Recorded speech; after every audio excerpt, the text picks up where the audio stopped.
Dr. Eric Kelly III and a host of phenomenal speakers from all around the globe for this 7-day virtual event that you don't want to miss.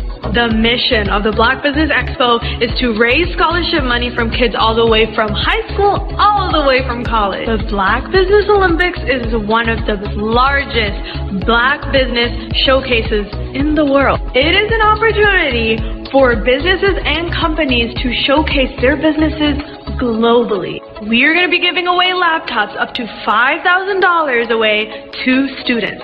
Again, I'm Olivia Appleberry, the founder of 2 Cents Finance and one of the speakers for the expo. I am so excited to see you there. For more info, go to www.blackbusinessexpousa.com or call 919-308-9090 and hope to see you there.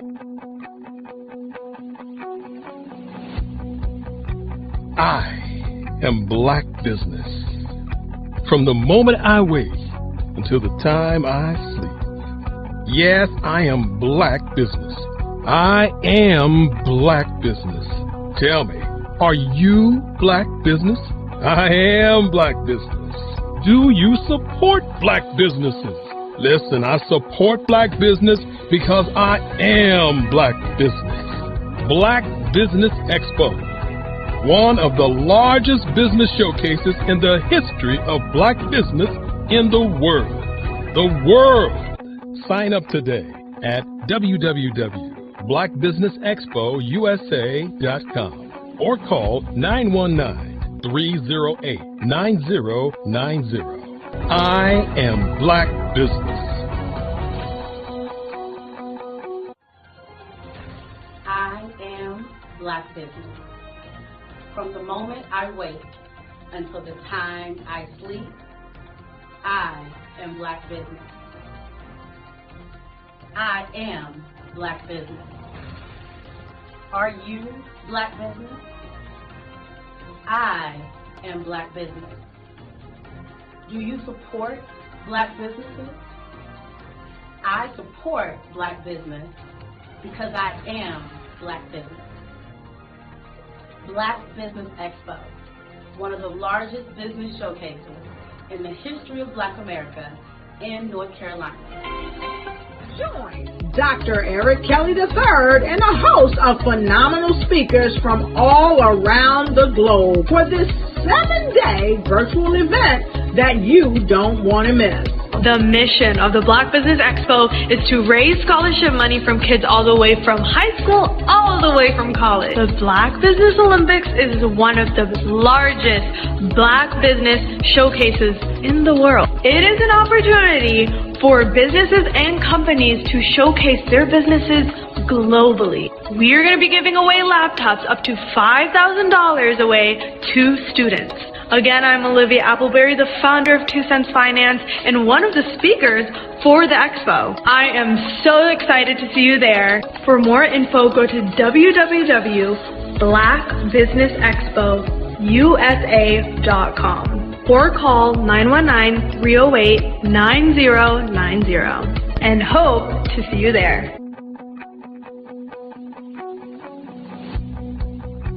I am Black Business.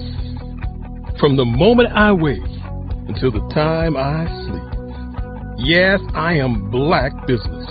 I am Black Business. Tell me, are you Black Business? I am Black Business. Do you support Black businesses? Listen, I support Black business because I am Black Business. Black Business Expo, one of the largest business showcases in the history of Black business in the world.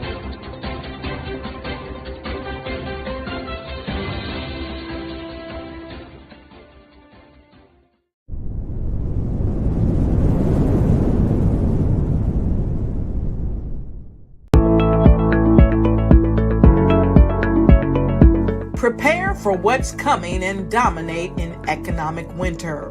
Stand strong and thrive by showcasing your great products and services globally through the Black Business Network and Black Business Olympics. The Black Business Network has showcased over 2,000 companies with over $7 billion in sales each year. Over 10 million attendees have viewed the rebroadcast each month. Through the Black Business Olympics, unique styles of business training and mentoring are turning students into business owners and entrepreneurial warriors who will dominate in any economy. Gain the ultimate advantage of the Black Business Olympics, 7 days of unbelievable topics and speakers speaking around the globe. Donate your time and experience to provide expertise and scholarships to students worldwide and change the world. Now, more than ever, new insights, tools, strategies, and capabilities are needed. This is your chance for a major presentation to the world. Fill out the form and join the more than 2,000 speakers who have presented to over 200 countries. Join the Black Business Network streaming live into the Metaverse, STEM City, Black Multiverse Enterprises, Hulu, Amazon, YouTube, iHeartRadio, Apple, Facebook, LinkedIn, Pod TV, IBM TV, Spotify, and Google Podcasts. Sign up today. Spaces are limited, and we will see you there.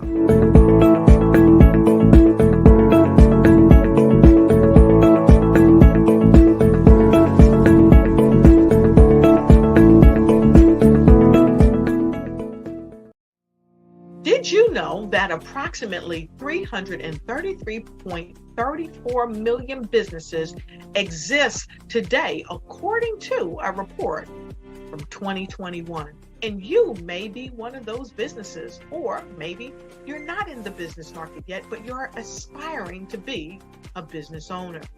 Well, guess what? You're in the right place at the right time. Because let's face it, everything is about timing and opportunity. Hi, my name is Dr. Lotus Richey, and I'm the CEO and founder of the Lotus Richey Coaching and Consulting LLC, along with the Lotus Richey Ignite Show. 15 minutes of success with Dr. Lotus Richey, as well as books to boom your business and bring who you are.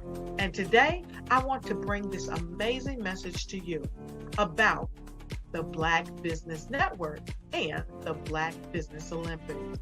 See, the Black Business Network and the Black Business Olympics is designed to help people just like you, that's right, that look like me, to take their business to the next level. Not just in your front yard or your backyard, but globally. The Black Business Network and Black Business Olympics is designed not to just help you survive, but to help you thrive. So join us today as we come together with businesses all around the world to support our students, our children, our young teens, our young entrepreneurs. What we do is we come together to help raise funds for students who are aspiring to be business entrepreneurs, who are aspiring and who are thriving in college. We endow them with a wonderful opportunity to gain scholarship of either a laptop or several thousands of dollars. And we invite you to help be a contributor to this amazing opportunity to help someone that looks just like you. So join us today at our website and let us connect with you and help you ignite and take flight in every area of your life on the Black Business Network and the Black Business Olympics. I'll see you on the other side.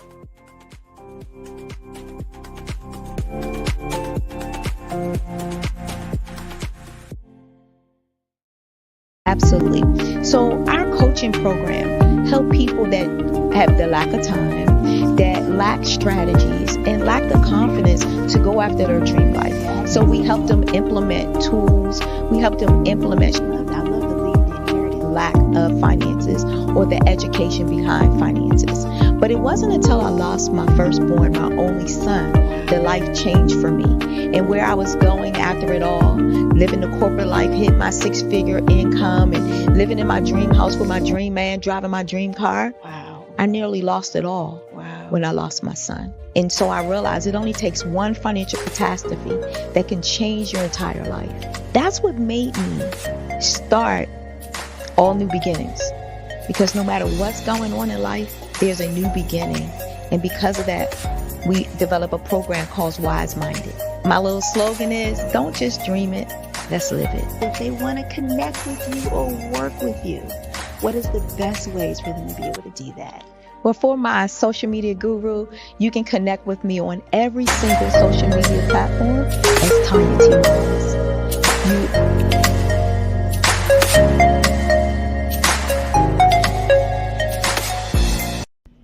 Why do I do what I do?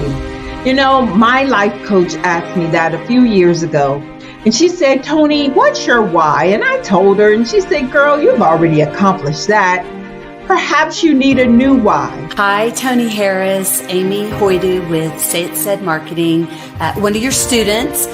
And just wanted to say thank you, Tony Harris, for spending so much time with me and giving me that boost in my business that I so drastically needed.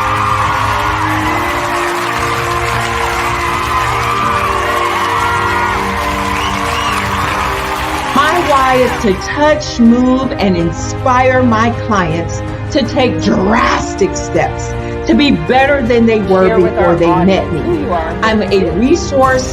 I'm a connector. I want to help people build deeper relationships that are beneficial to their life and business. That's what I do best. So, first thing you got to do is show up.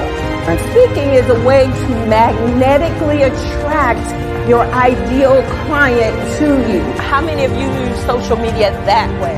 Absolutely, and this is how you look to the world. Drastic steps are the steps that are needed to be successful. And my business is drastic denotes a mindset. Getting out of your comfort zone. Doing something that you don't necessarily feel comfortable doing, want to do, but you know it's a necessary step to be successful in your business. I get the most satisfaction when I see my connections flourishing into relationships long after I am gone. Hi, my name is Jasmine Augustine with Media Jasmine, and I've joined several networking and referral groups in the area. And Network in Action Northeast Houston with Tony Harris Taylor is one of the best organizations that I've joined. I love that piece of what I do, and it is what fuels my fire.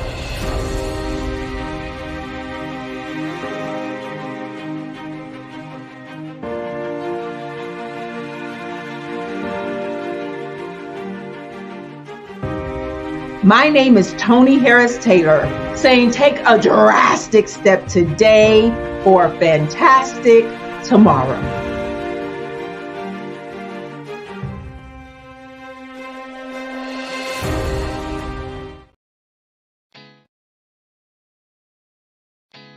Did you know women represent just 3% of Fortune 500 CEOs and less than 15% of corporate executives at top companies worldwide?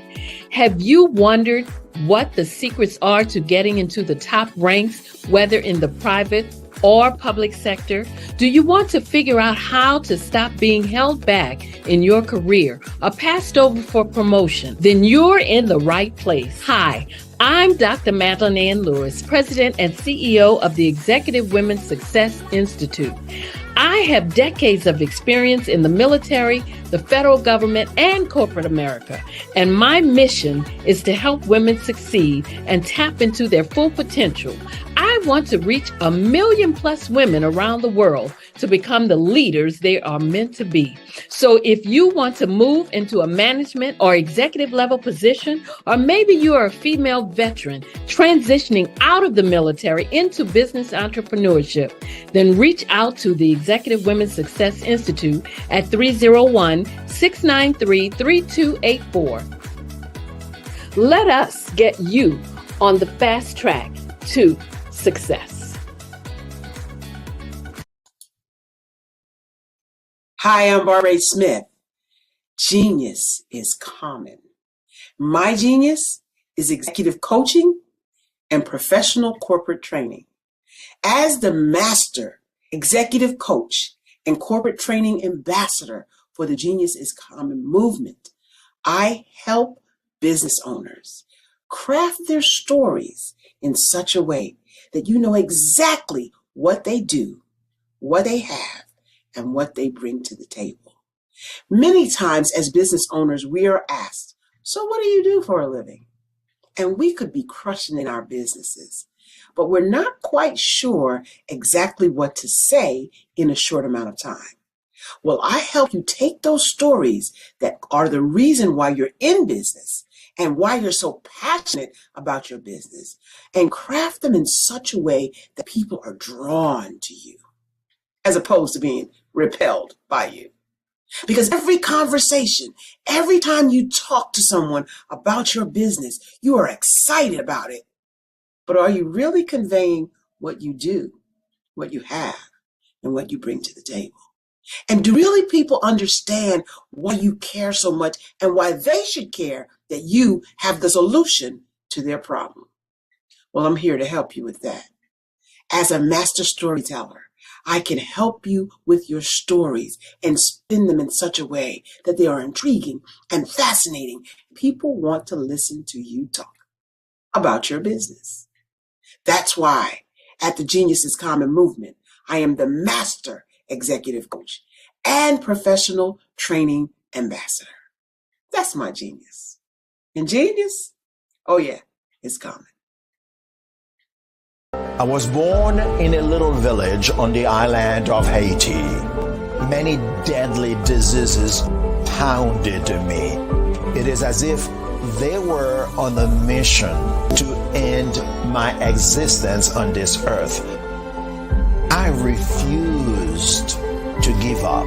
In 1983, I left Haiti and came to the United States of America. And I came with $5, 2 shirts. I didn't speak in English. I came to Atlanta. I got a job. I was a doorman. I was a doorman with a dream. What I used to come on stage.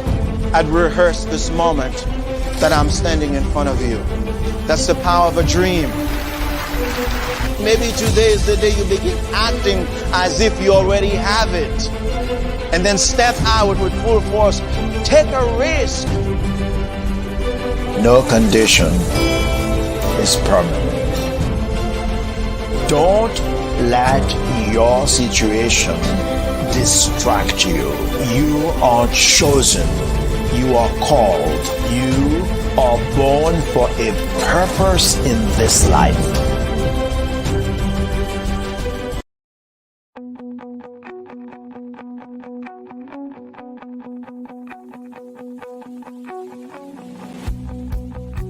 I am Black Business. From the moment I wake until the time I sleep. Yes, I am Black Business. I am Black Business.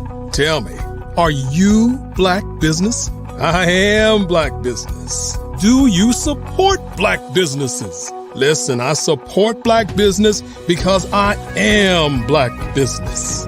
Black Business Expo, one of the largest business showcases in the history of Black business in the world. The world!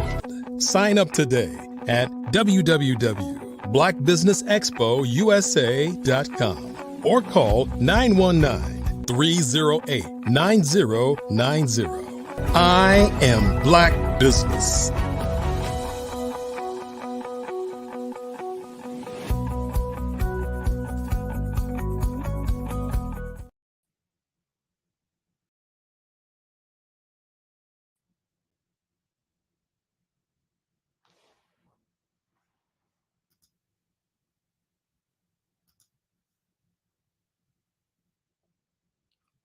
The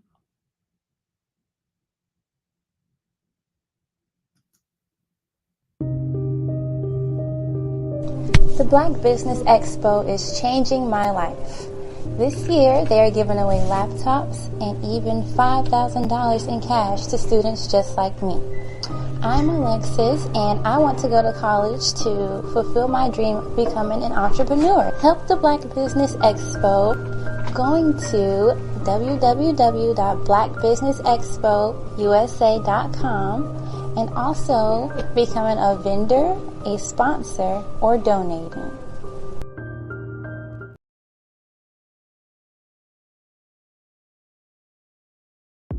The Black Business Network and Black Business Olympics are essential platforms for Black business owners globally.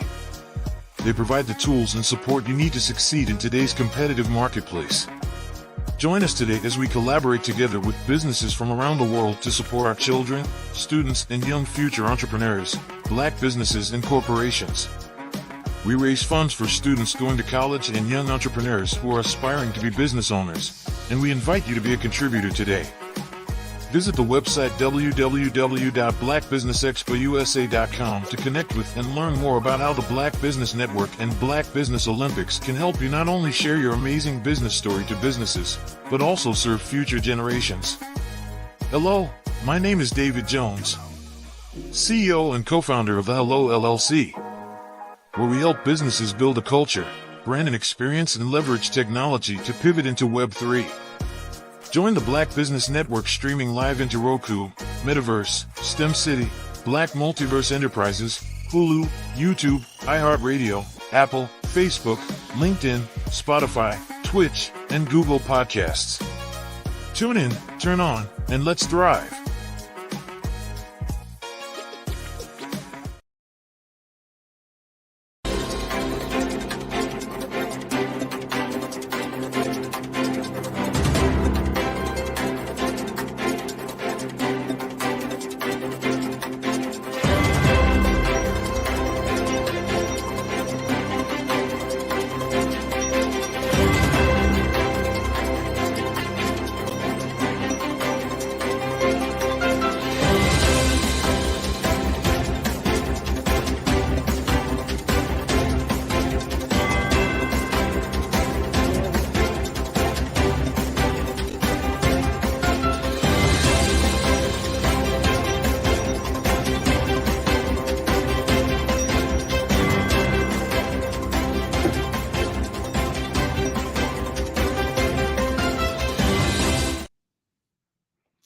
Good afternoon, business owners, entrepreneurs, thought leaders, and corporations.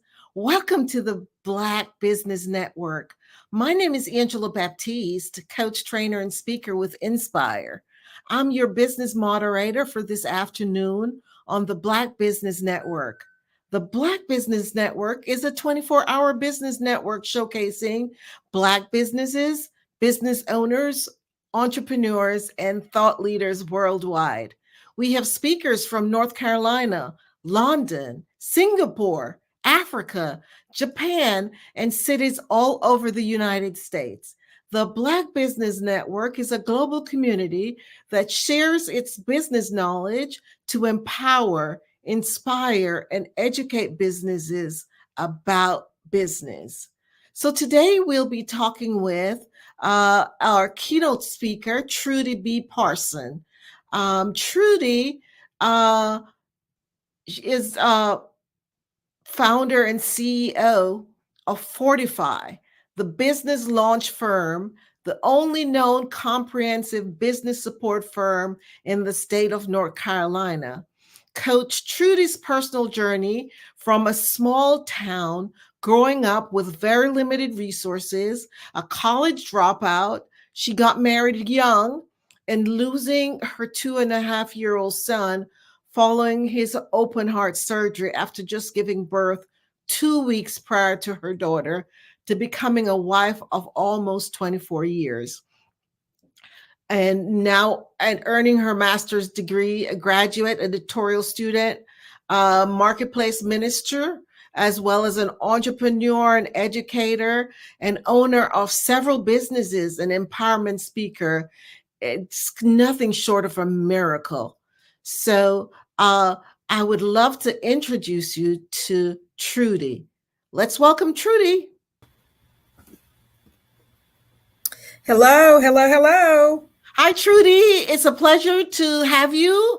And we look forward to learning more and growing from what you have to share with us. So remember, genius is common, and I'll see you on the other side. Perfect. Thank you so much. Thank you so much for the warm introduction. I'm so excited to be here on this platform with you all today and share some of my expertise. As she said, I'm the founder of Fortify the Business Launch Firm. We are a comprehensive business launching firm, which simply means that we own everything that the business owner should be using. We offer that all in-house, and we can do so because we own those businesses independently as well. And that includes tax preparation, tax planning, also tax strategy, which is so important, business coaching, of course, alternative business funding. We have 72 underwriters under our financial wing. So when the bank says no, one of our underwriters should be able to give you a yes. We also do master classes and master courses built around all things business, including but not limited to grant discovery, grant writing, how to use AI to expand your business, and all of the other tools that you need in your toolbox. We offer all of that under the banner of Fortify the Business Launch Firm. So listen, today we're having a conversation about taxes. I know you all are so excited about that. Some people get so anxious about taxes, but I believe it's because you don't have the tools or the knowledge that you need to have a clear understanding to know how to navigate those waters. So my goal today is to give you some tools to add to your tax toolbox, and we're going to talk about business taxes, but we'll also talk a little bit about the personal side of your tax return. Sometimes what happens, it has been my experience, what happens is people just don't have a clear understanding how to navigate those waters. And not only that, but they have been dealing with either CPAs or tax preparers who have not taken the time to have a conversation with them about their tax return. Listen, your tax return is so important because it has your Social Security number, which means you are responsible. You are held responsible for whatever happens attached to that Social Security number. If you're a business owner, the same is true about your EIN number. You are responsible for what happens with that EIN number. And so I believe that you should have an understanding of what's going on in your tax return. So if we think about taxes and tax returns, and if we think about it having a front side and a back side, or a front end and a back end rather, then the front end is where your finances, your income, your taxable income will be housed. And on the back end is where you may have some certain credits that can be added to your tax return. And so, of course, the goal is to have less tax liability on the front end, which means that sometimes your income is lower or can be lowered by certain deductions, especially if you're a business owner. And what that means is that your taxable income will be lower, which also means that your tax liability will be lower.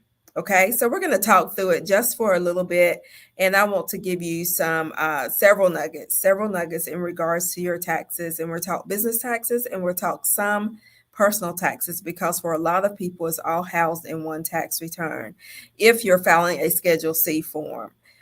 So for a lot of you, that is, if you're a small business, that is how your taxes are probably being completed, and you have all of this information compiled into one tax return. So we're going to unravel the complexities of business taxes and equip you with essential knowledge for your successful tax year ahead, because it's like literally right around the corner. So the IRS will begin accepting tax returns this coming January 23rd, I believe, is the processing begin date.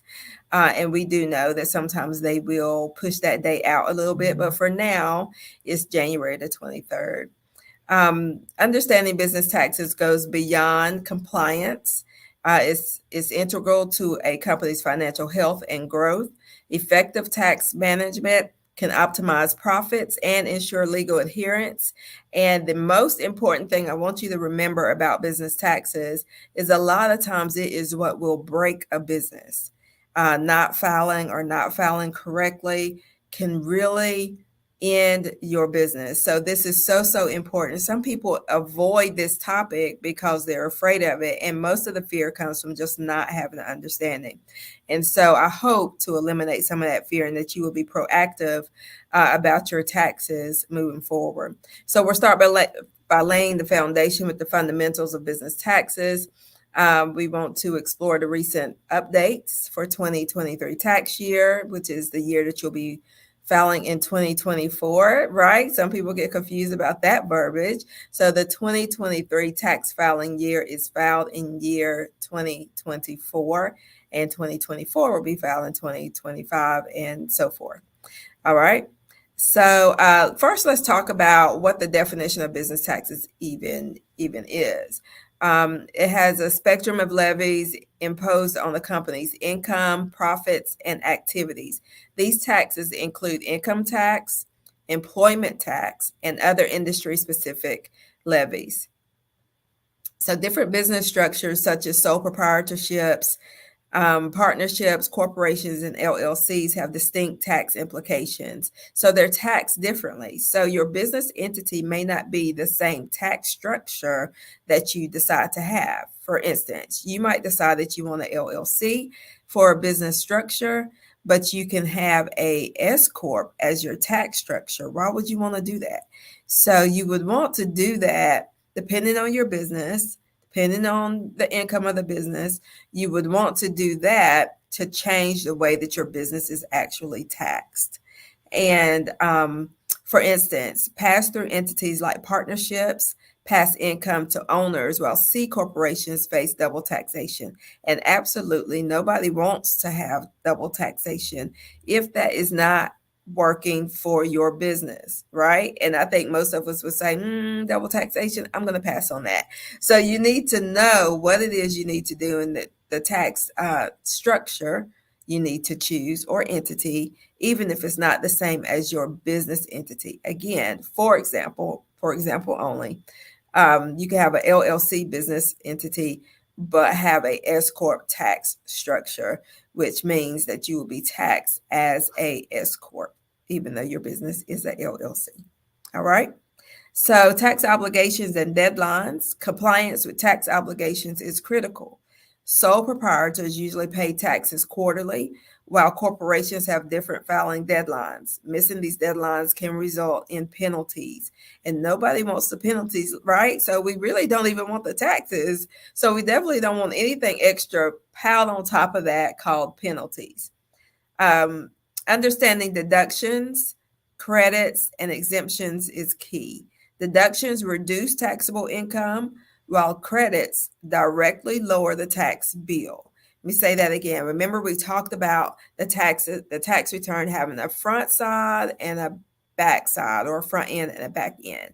And so what we're talking about there is where the deductions hang out on the front end and the credits hang out on the back end of your tax return. And so we want to make sure that we consider some tax updates too. And I'm going to circle back to that because I want to mention the BOI, the Business Transparency Act that they have imposed on us, right? Or they have added for business owners to be transparent, to give more transparency to the government about operations of the business and who's operating the business. So we'll circle back to some of those updates in just a moment. I want you to think about the impact on businesses that taxes have. These changes may influence businesses differently. For example, revised R&D tax credits might benefit tech companies, while alterations in deductions might affect small businesses differently. So anytime the IRS makes changes, it's going to affect people in different ways, different people in different industries in different ways, but maybe not affect us all as business owners the same. So that's why it's important to keep up with what those changes are and speak with your CPA or your tax preparer as to what the changes are for the upcoming year. Listen, this is why tax strategy is so important, and tax preparation and tax strategy are totally different things. Tax preparation, you give somebody your information. and they do just what it says. They prepare your tax return based on the information you provided for them. Tax strategy, however, is meant to provide support and services to you throughout the year, and also some coaching and mentoring and tax strategy so that you can keep more of your money rather than spend a majority of your money in taxes. And so we want to make sure that we know what the difference is between tax preparation and tax strategy. Reporting requirements, compliance changes. Keeping up with reporting changes is crucial. Updated forms, regulations, or new compliance standards might necessitate adjustments in how businesses maintain and report financial data. And so when we think about that, we can circle right back around to tax strategy and why it's important to have a tax strategist throughout the year, because as forms and regulations and new compliance standards change, maybe mid-year, they could change mid-year or anytime during the year. When those changes come around, then your tax strategist is able to advise you on how to proceed, even if you can only gain more ground just the last few months of the year. You will have that strategy in place. So please, please, please consider tax strategy and not only tax preparation alone. So before we go any further, let's take a moment to think about what your questions might be so far. And I want you to write those questions down so that you can ask those questions either to myself or your CPA or your tax preparer. Take a moment and just consider what we've talked about so far. There's so much more to add. And so I want you to take a minute. Don't get lost in the information, but write down what your questions are and be prepared to ask them so that you can get the answers that you need to move forward. So tax planning and strategies, let's talk a little bit about that. The importance of tax planning. Proactive tax planning is a continuous process aimed at minimizing tax liabilities and maximizing benefits. It involves strategic decision-making throughout the year. So possibly and hopefully for you all that your business will have such a great level of growth and more income will be added year after year that now you have to invest some of your money. You need to invest it because Uncle Sam's not going to just let your money sit in a bank account and not want some of it, right? So now you need to know the best ways to invest your money and to have a great tax outcome. One of my clients, for instance, I suggested that she start to invest in some real estate. And it was for several reasons. She had the income to be able to do so. And it's going to have great tax implications for her. So the results that she gets from that, but does that apply for absolutely everybody? Absolutely not. It depends on your situation. And because I am her tax strategist, I'm able to advise her in the best way, the best thing and the best way that's going to work perfectly for her. Okay, so keep that in mind. Just because you might talk to another friend that has a business and they say this is what they're doing and it's working great for them does not mean that it's right for you and your business. Have a transparent conversation with your tax preparer and your CPA to find out the best thing for you and your business. What's best for you and your business. Again, tax strategy is so important. So we want to talk about maximizing deductions and credits. So leveraging deductions and credits is crucial. Exploring available options like accelerated depreciation or energy efficient property credits can significantly reduce taxable income. Let me tell you about these deductions. So it's important to know what they are. And even if you're not sure if something can be counted for a deduction, it's best to hang on to the documentation so that you can ask your CPA or your tax preparer for advice on whether or not it's something that you can or something that you can't use. Listen, we know that you are not tax preparers, you are not CPAs. And so we know that this may not be your area of expertise, which is why we exist, because it is our area of expertise. So I've been in the tax industry almost 26 years. And so there's not much that's new to me, but the government will introduce some new ways to implement some old strategies that they have themselves. And so make sure that you're having the conversations you need to have with your tax professional. And when we think about deductions, it's so important because, again, the deductions will lower your taxable income, in turn, lowering your tax liability. Now, the credits that I just mentioned, for example, energy efficient property credits, those can be credits that would be energy efficient appliance purchases, washer, dryer, dishwasher, hot water heater, things like that, repairs to your roof, doors, floors, and windows. Those types of credits, those types of expenses you should hang on to. Why? Because it contributes to your energy efficient property credit. Let me give you an example of how important knowing what credits exist, what the new rules are on them. The solar panels. So I had a client who purchased a home, but he took the money out of his 401k. He did not consult with me. He had me for tax preparation, not for tax strategy. And so he had not consulted with me between the last time he prepared his taxes and the next time. So the next time he prepared his taxes, he had taken money from his 401k to purchase a house. And he is not of the age where he would avoid penalty or interest. And so he had, taxes. So he did have the taxes taken out of the 401k money before he used it to purchase the house. However, the penalties are still going to exist because he had not yet reached the age. What he could have done, and everybody doesn't have this option, but he did, he could have borrowed against his 401k. And then, of course, that means you're paying the money back into your 401k, but you're not going to be penalized for that like you would be if you just pulled the money out and you're underage. And so he had not done that.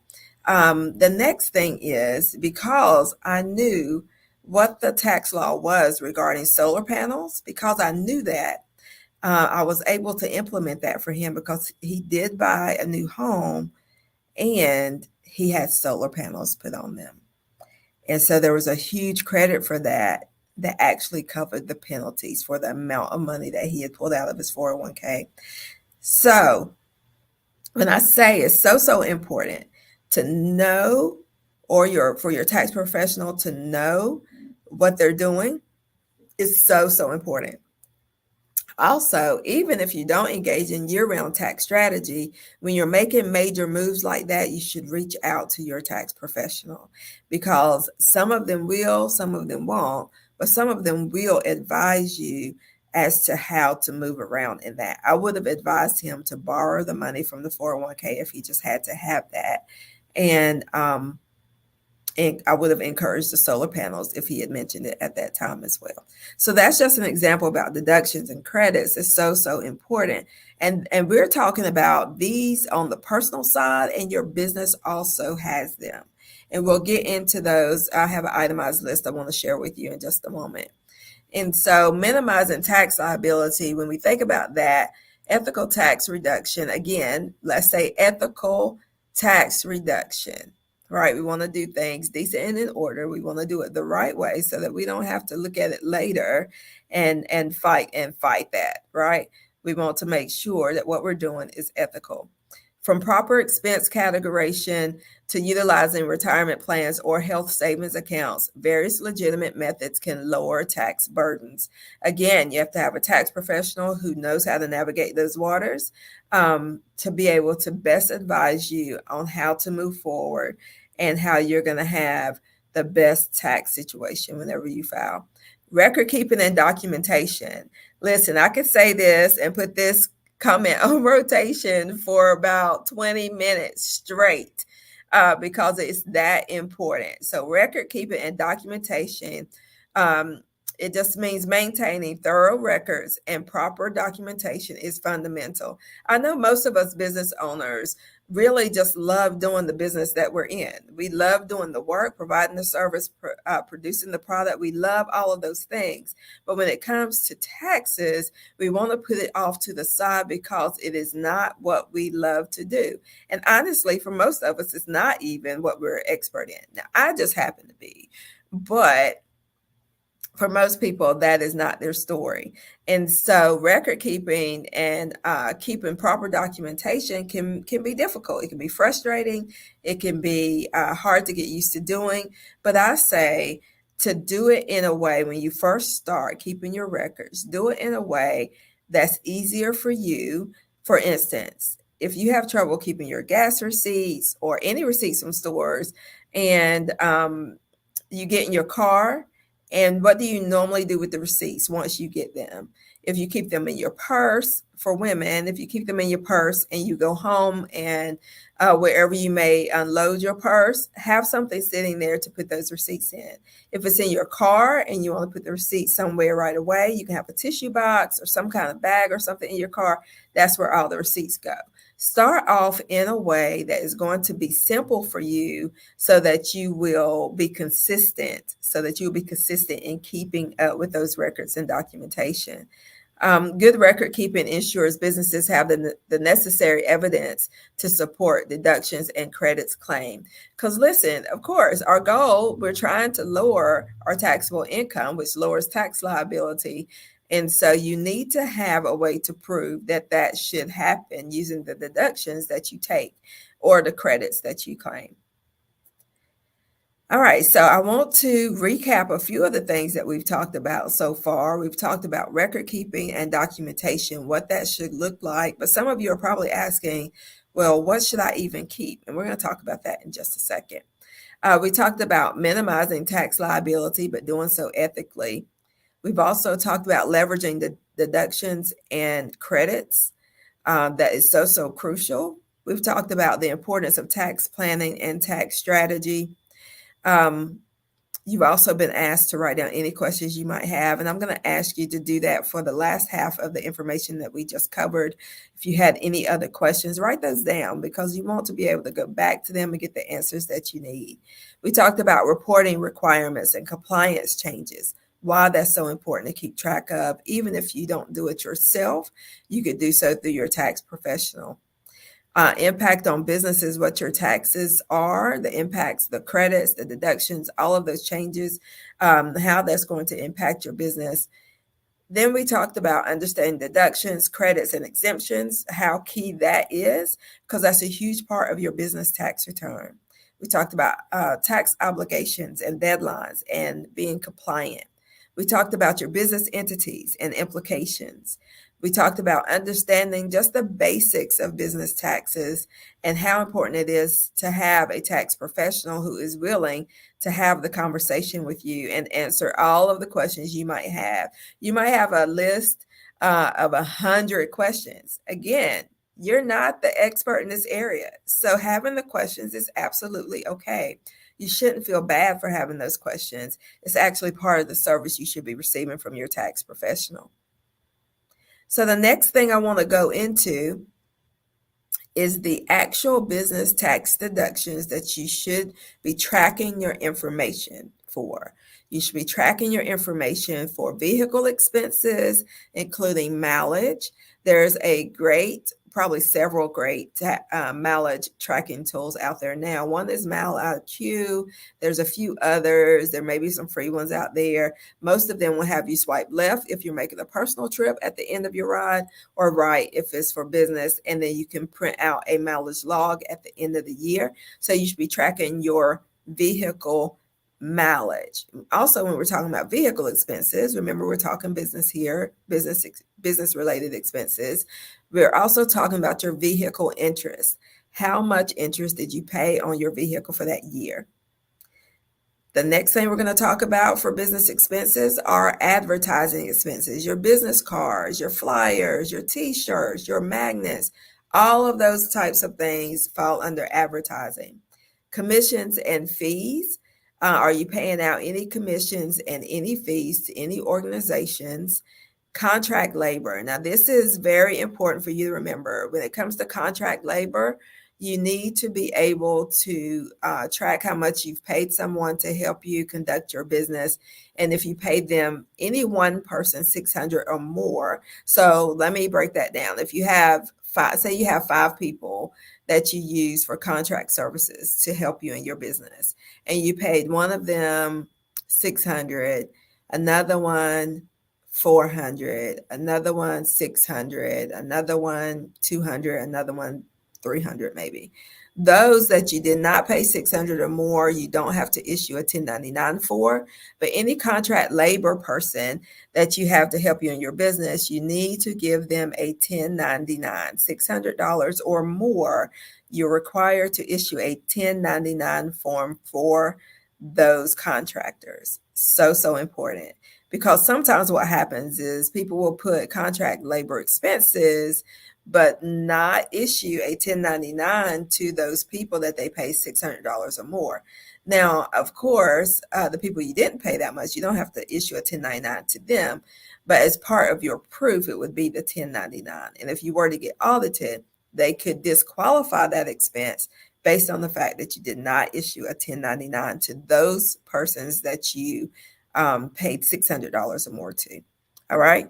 Insurance. So we're not talking about health insurance here, but insurance that you paid for your business would go in this place. The next thing would be mortgage interest. So maybe you operate your business out of a building that you're paying for, that you're buying. And so you would take that mortgage interest, not to be confused with your personal home mortgage interest, but this is mortgage interest that is paid on a building for your business. Legal and professional fees. So if you had attorney fees, or if you had the fees associated with establishing your business, those types of fees would go there. Rent or lease. So if you're renting a space or leasing a space, vehicles, machinery, or equipment, or actual business property, then you would also write off those deductions. I know it's a lot of information, y'all, so please write down your questions because I want to be able to answer them if you have them later, okay?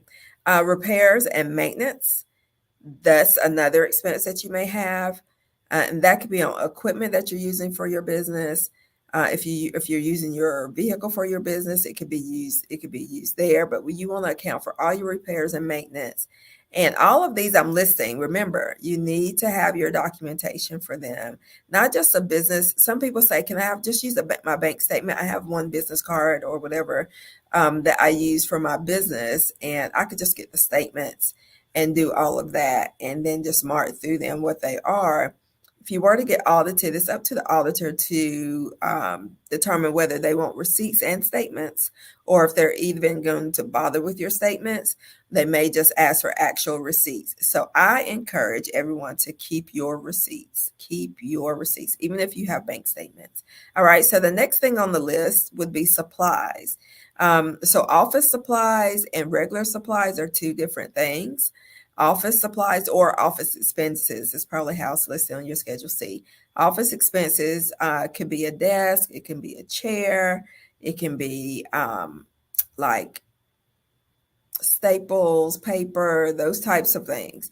So other supplies to operate your business, say you have a trucking business and you have to buy towels, you have to buy cleaning supplies, things like that for your truck.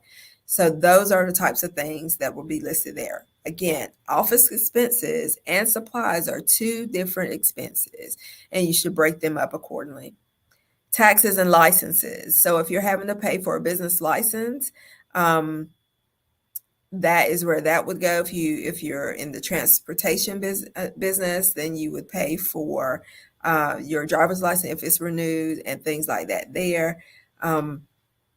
Travel, meals, and entertainment. So travel, business-related travel, you would keep track of that, whether that's air, bus, train, hotels, hotel stay, all of those expenses would be listed as well.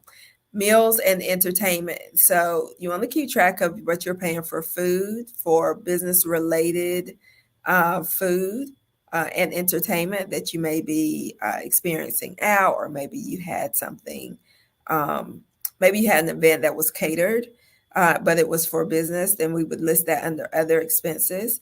And then we need to know about utilities. So if your business is in a separate entity than where you live, we need to know what the utilities are, whether that's your gas, your lights, and so on. You would put those things there. wages, the amount of wages maybe through W-2 that you've paid out to employees. We want to know about your cell phone bill, your internet bill, and some other expenses. Again, you would just list those, and your tax professional will let you know if that's something that you can take or not. When we look at all of these expenses, you have to be very mindful about keeping your documentation. I'll say it again and again and again.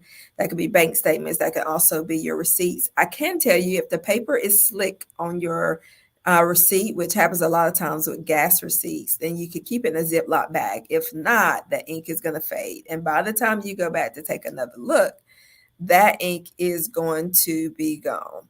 All right. That ink is going to be gone. And that's not going to do anybody any good. So let me give you a personal tip to save. You want to give gifts under $15,000 per person, under $11.8 million per year, and not pay a gift tax on that money. Another business tip is that you can hire your children.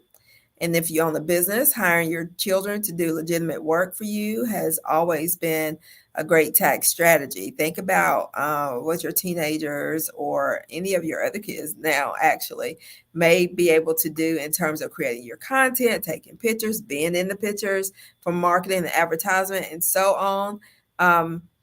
When you hire your child as an employee in your business, you get to deduct his or her salary as a business expense. That's beneficial by itself, but it gets even better. Your child will have to pay tax on the salary only to the extent it exceeds the standard deduction amount for the year. So if you're familiar with standard deductions, you've probably heard them before. It's a little over $12,000 for singles. And for a married couple, it would be more than that. But whatever you're paying your child, as long as it stays under the standard deduction, then they don't have to pay taxes on it. Okay. And you remember, I just said it's a little over $12,000 that you can write off from your salary. Let me give you an example of what that looks like. So Carol hires Mark, her 16-year-old son, to perform data entry services for her accounting business, which she owns as a sole proprietor. He works 10 hours per week, and she pays him $20 an hour, the going rate for such work. And remember, what you're paying your child has to be the going rate for the work, right? So for producing flyers, we can't say that we pay them $1,000 a flyer, right? Really doesn't make sense. It has to make sense. Over the course of a year, she pays him a total of $12,000. When she does her taxes for the year, she may deduct his $10,000 salary from her business income as a business expense. Since Mark's salary is less than the standard deduction, he pays zero income on it. And so I hope that makes that a little more clear. And they have a lower tax bracket. So you can benefit from your child's lower tax bracket. You can pay your child more than the standard deduction amount and still come out way ahead on your taxes. This is because your child will likely be in a much lower tax bracket than you. For example, in 2019, a child need only pay a 10% tax on taxable earned income up to $9,700. Taxable income means total income minus the standard deduction. Thus, a child could earn up to $21,900 and pay only a 10% income tax on $9,700 of it. That's $970 in tax on $21,900 in income. Let me clarify that there. And it's so important that you hear me clearly, because this is saying if you pay them more than the standard deduction, they'll have to pay taxes on it. But because their tax bracket is lower than what your tax bracket is, they're going to be taxed at a lower percentage. And so sometimes what people will do is pay their child the excess, especially if they know that their tax interest is 25-30%. Right? It's much better for the child to pay the 10% than it is for you to pay the 25-30%. Again, this comes down to tax strategy and having those clear conversations with your tax professional. Your child must be a real employee. Let me say that again. Your child must be a real employee. Don't just say it. Remember, we're doing things ethically, right? And then the way that you navigate their pay is going to be, has to be done strategically and correctly as well, for you to have the proper proof and paper trail. Changes. Let's talk about changes. The income ranges for determining eligibility to make deductible contributions to traditional individual retirement arrangements or IRAs, to contribute to Roth IRAs, and to claim savers credit. Those rates can change at any time. You need to know what they are. Again, this plays back the tax strategy and knowing which one to use, based on what the rates are for that tax year. As a reminder, the next quarterly payroll tax return due date is coming up in January. All right.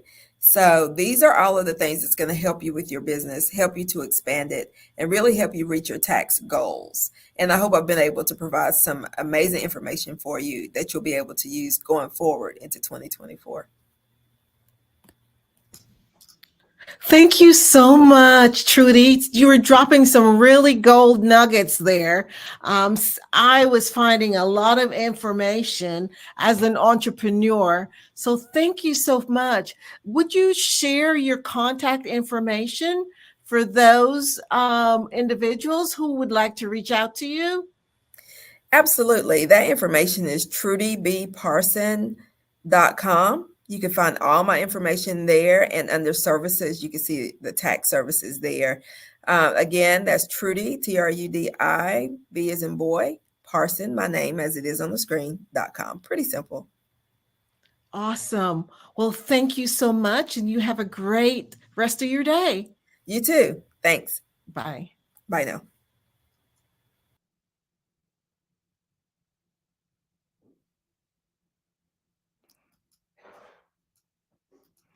So thank you so much again. That was some great information for us as entrepreneurs and setting us up ourselves up for success. So it's a wonderful opportunity that we got to talk with Trudy. So let's go into what's going on for the scholarship. The Black Business Expo's mission is to raise funds for high school seniors going to college or K-12 entrepreneurs. This expo is a fundraiser for students. You may go to the www.blackbusinessexpousa.com to donate to the scholarship fund, or use Cash App that's on the screen below, and it's $BBX USA.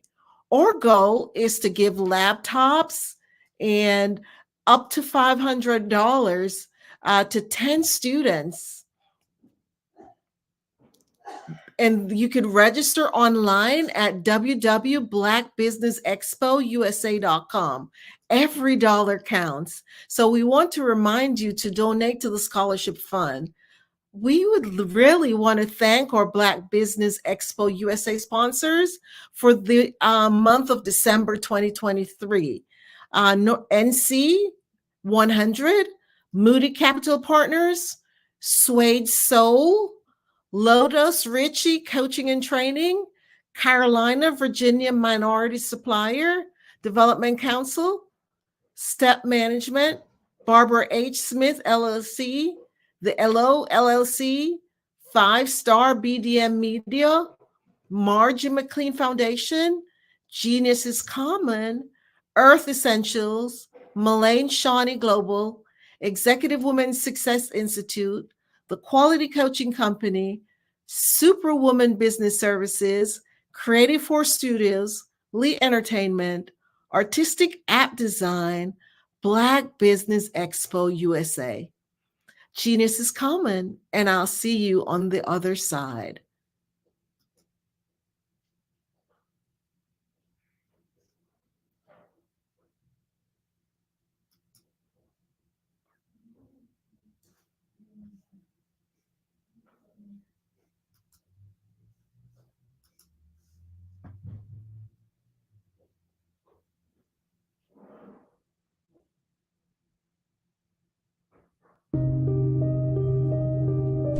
The Black Business Expo is changing my life. This year, they are giving away laptops and even $5,000 in cash to students just like me. I'm Alexis, and I want to go to college to fulfill my dream of becoming an entrepreneur. Help the Black Business Expo going to www.blackbusinessexpousa.com and also becoming a vendor, a sponsor, or donating.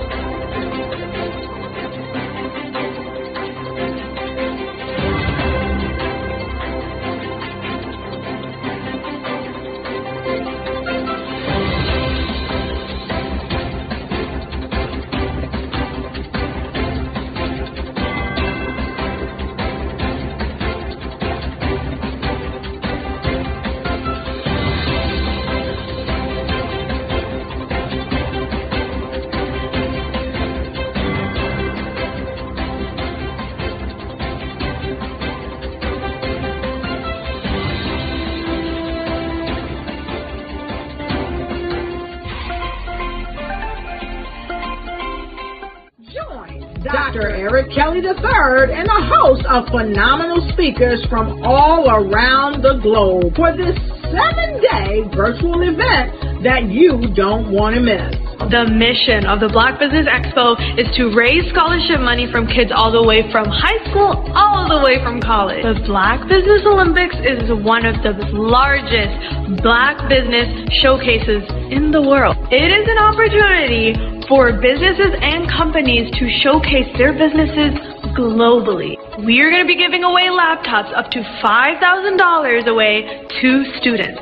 Again, I'm Olivia Appleberry, the founder of 2 Cents Finance and one of the speakers for the expo. I am so excited to see you there. For more info, go to www.blackbusinessexpousa.com or call 919-308-9090 and hope to see you there.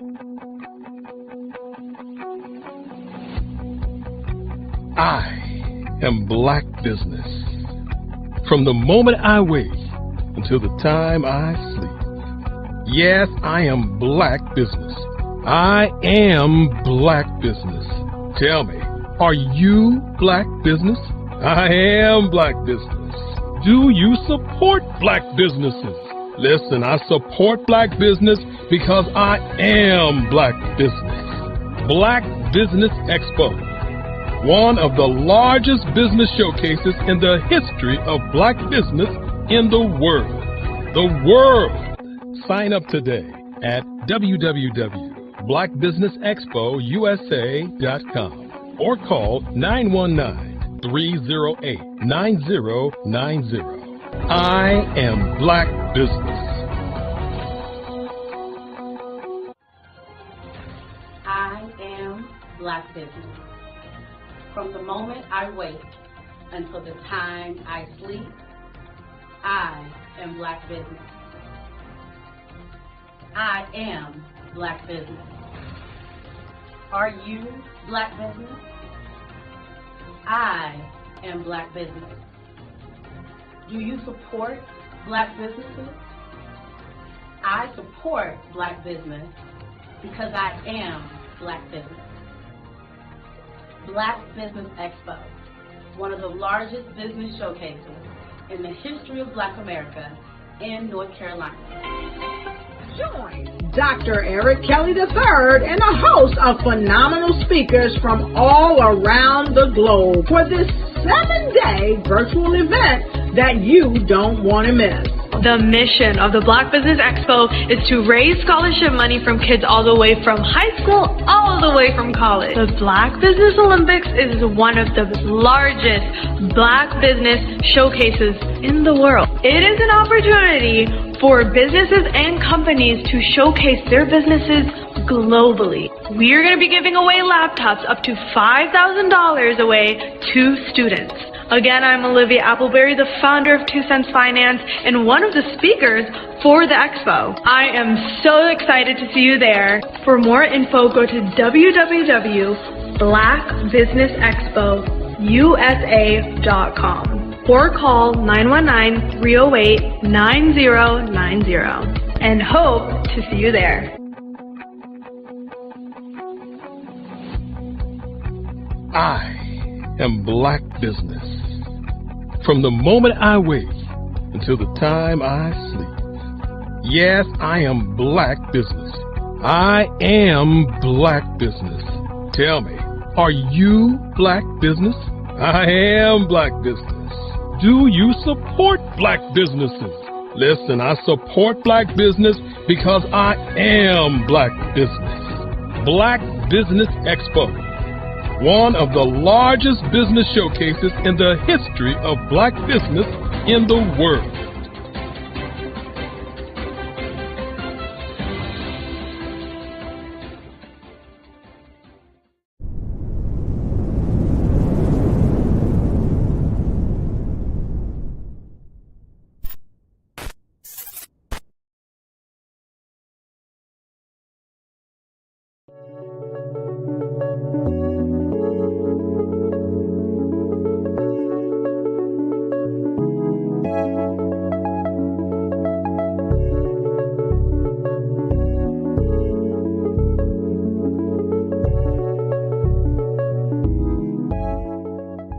Passion has been around helping communities of color and historically underrepresented and underserved communities, minority, rural, veterans, persons who are differently able, in the intersection of education, innovation, technology, industry, and let's throw some entrepreneurship in there just for fun.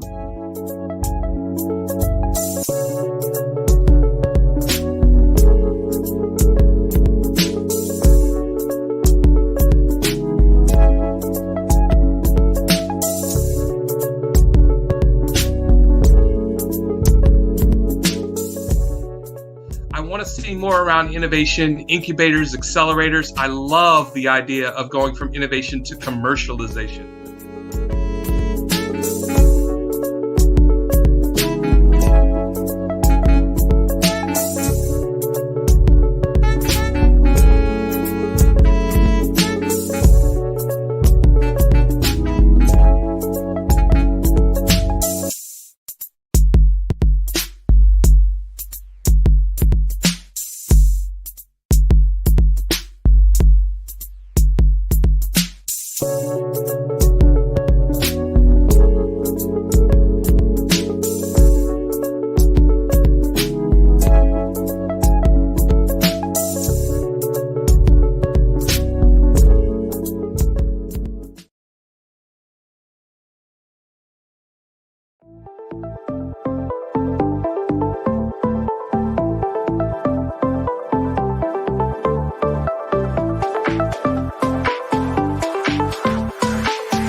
You need to be messaging and communicating to a lot more folks and getting them committed to you as a brand and feeling that you are trustworthy, as a subject matter expert, and for their needs and their pain points. That says, look, here are my pain points. Here's the problem that I have that I don't want, or the benefit that I want that I don't have. And Grant and Sydney understand that and are giving me information to be able to assist, in my eliminating those pain points.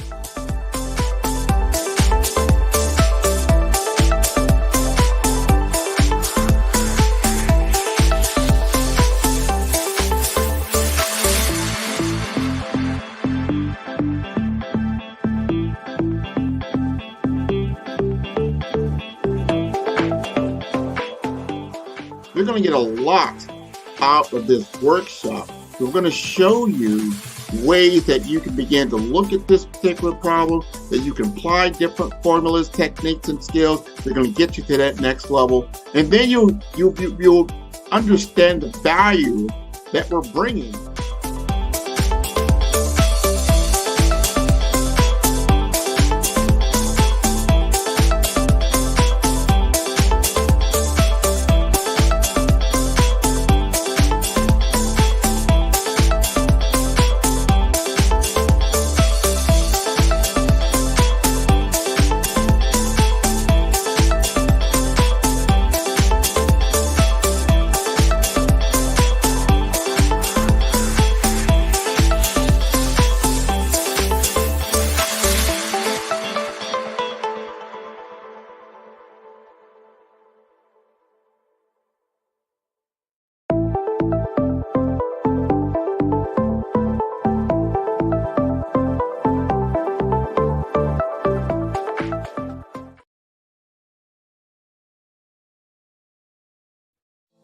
everyone, it's Grant McGaw, CEO of 5-Star BDM and host of the award-winning Follow the Brand podcast and TV series, where I help you to build a 5-star brand that people will follow. My genius is personal brand development through intelligent communication and helping you achieve your business and career goals. I am a requested speaker on digital technology and brand development issues. I want to work with you to increase the value of your current opportunities while attracting new ones. Every one of you is unique, and we all share challenges that can be addressed through smart branding. As a super connector, I work with you as an executive coach to guide you along the complicated business and career development road, providing the enhancement tools and information you need to succeed. Together, I will help you succeed in today's challenging business climate. I will evaluate and measure your progress. Best of all, I am right alongside you every step of the way. Build the brand called you. Genius is coming.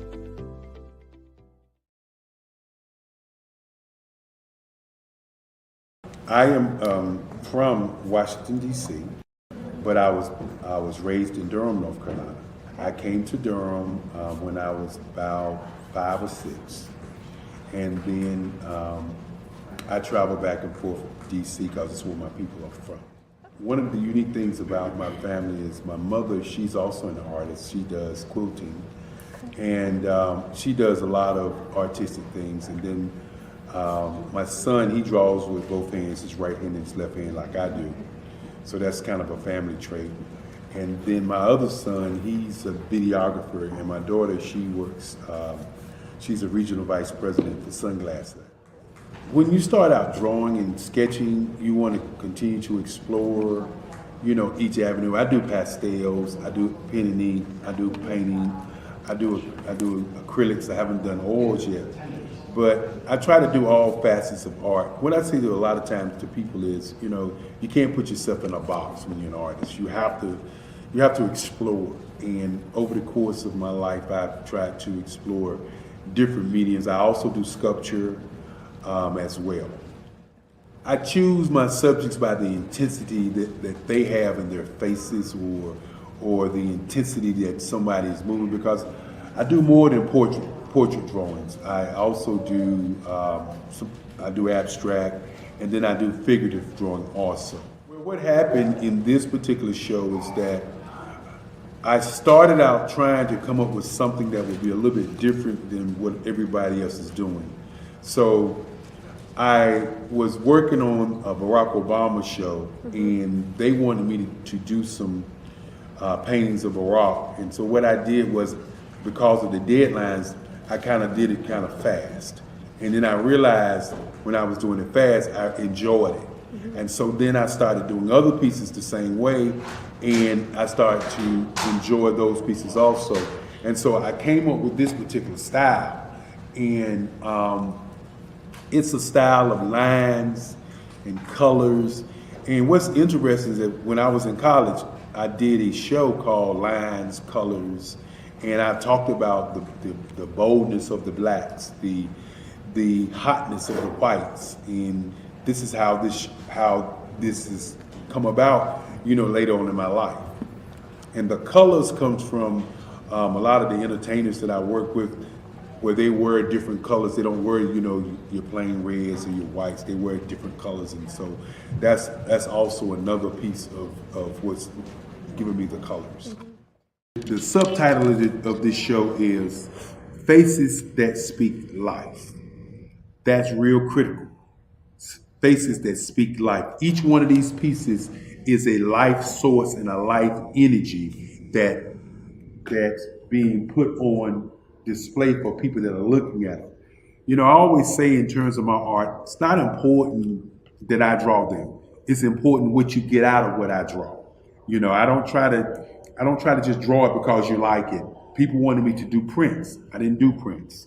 People asked me to do different people, But the people that I choose are people that make a difference in the lives of people in the world. So the human landscape idea was, again, as I say, the lines represent your emotions, it represents your ideas, and it represents your journey as a human being. And that's why you get the different pieces and the different looks.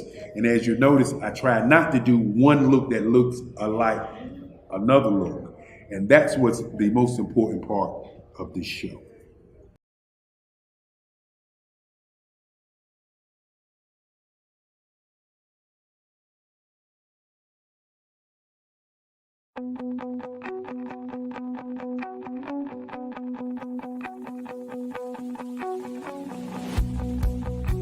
I am Black Business.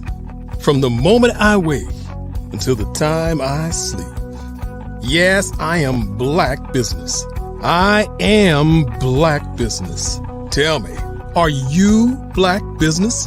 I am Black Business. Do you support Black businesses? Listen, I support Black business because I am Black Business. Black Business Expo, one of the largest business showcases in the history of Black business in the world. The world! Sign up today at www.blackbusinessexpousa.com or call 919-308-9090. I am Black Business.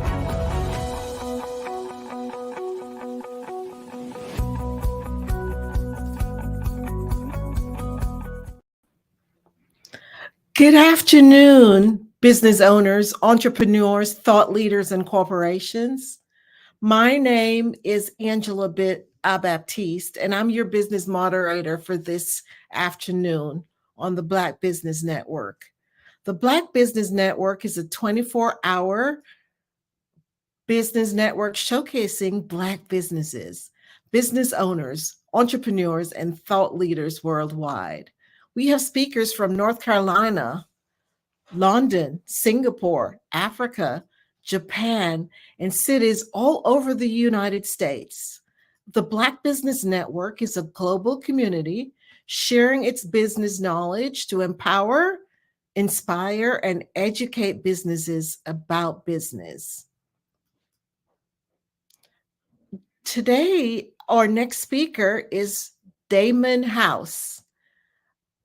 And Damon is an accomplished portfolio manager with deep experience in transformation and innovation across the healthcare, telecommunications, and other industry verticals in commercial and federal contracting segments. He's known for driving and managing change and risk. He's an evangelist for digitally transforming and activating historically undeserved communities to support technology requirements now and in the future. A reputation for tireless collaboration and partnership building with minority-serving institutions, historically Black colleges and universities, non-profits, foundations, and corporations that empower residents regardless of age. He's a mentor and accelerate entrepreneurs as they transform our communities. I present to you Damon House.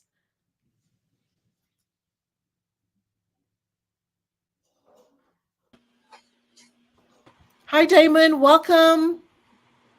Well, I'm Grant. Damon's going to join us in just a moment. He's coming up. Okay. He's here. Can you hear me? Yes. Hi, Damon. How are you? I'm doing well. I'm wondering what happened to my camera. I've been online. Interesting. Okay. I'm trying. I promise I'm just as funny looking as the promo that was shown earlier.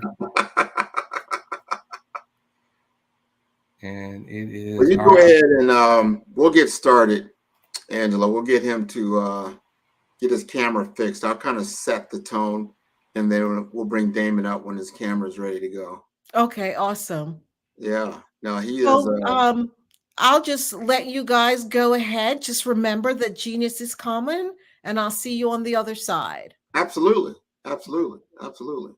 We're going to talk about, when Damon is ready, about an interesting current situation when it comes to HBCUs and innovation. As I have been speaking earlier on this platform about the digital platform economy, it is essential that our younger generations get involved with this new transformation that is taking place, that the new digital economy we cannot be left out of because of some of these systemic barriers that have occurred, where there's access to funding, access to education, access to opportunity, access to mentorship, access to entrepreneurs like we are on this particular show.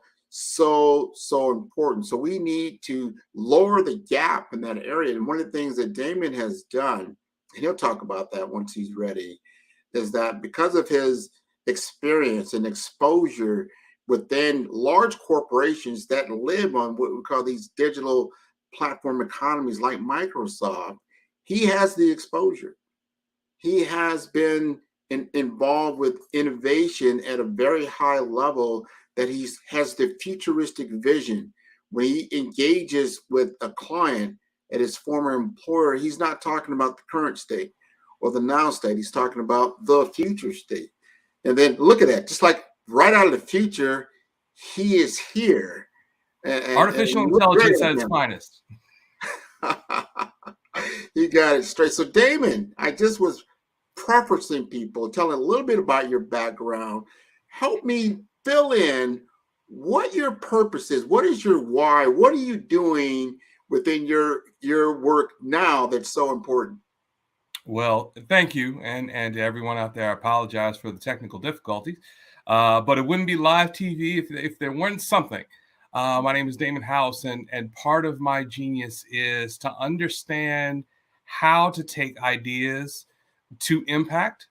I've been doing that with the federal government as a government contractor, USDA, VA, DOD. I've been doing that in the private sector, most recently for Microsoft. And as Grant was talking about, digital transformation, especially in our community, is so necessary. We have brilliant ideas, but we get stuck in the now of where we are, and we forget to think further ahead and keep that North Star as our guide as we continue to move forward. Stephen Covey called it the thick of thin things. The operations of our business today, yesterday, tomorrow, next week, but we stop thinking about where we want to be in 5 years or 10 years. And those who succeed in business are the ones who get that North Star and then move forward to it. And so I've been doing that for the federal government. I've been doing that in private sector, and now in my own consulting, and especially with HBCUs and other MSIs, I've been starting to work with them to help them to think about what that landscape looks like for their next 10, 20 years. Well, let's talk about what you're doing currently. That caught my attention, got my curiosity up, and I see the need. It actually was a gut punch to a certain degree when I think about our minorities and people we call underserved communities and access to this new digital economy that is taking place. Why do you think there's such a need for innovation and entrepreneurship centers at HBCUs and MSIs? People don't know what MSI, that's minority serving institutions. Well, and it was a gut punch for me. Let me take a step back a couple of years, and I got to Microsoft. And I found out during orientation all the free stuff that Microsoft has. That's great. But I heard that every student everywhere in the world can get Microsoft Office for free. And I go, wow, that's amazing. But I don't know if our students know that in HBCUs and some of the other minority serving institutions. I said, well, what else do we have? And I started looking through and seeing all these things. And I said, well, wait a minute, I got to bring these to these schools, because there are students graduating from HBCUs without understanding how to use Word and PowerPoint and Excel. And that's the software of business. Each of you out there listening has probably used one of those software tools at some point.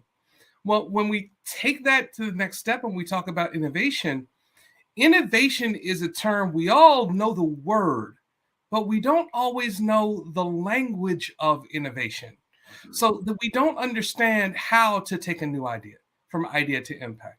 How do we create something brand new? How do we turn that solution into a new business? And so I've participated and helped to support accelerators and incubators, and we could talk about that a little bit more. But people come in and they go, I got this idea and I want to build this thing. That's great. How do you know that you're customer obsessed? How do you know that somebody's going to give you money to do it? There's more to it than just saying, I got an idea and I want to start a business. You have to build for long-term success.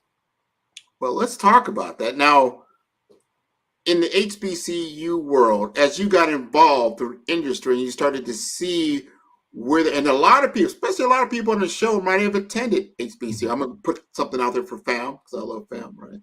But down here in Florida, we'll talk about Bethune-Cookman and Florida Memorial, Edward Waters. But we're going to talk about HBCUs right now. What if they feel they already have a center in place? Hey, we already have something in place. Talk to us about that.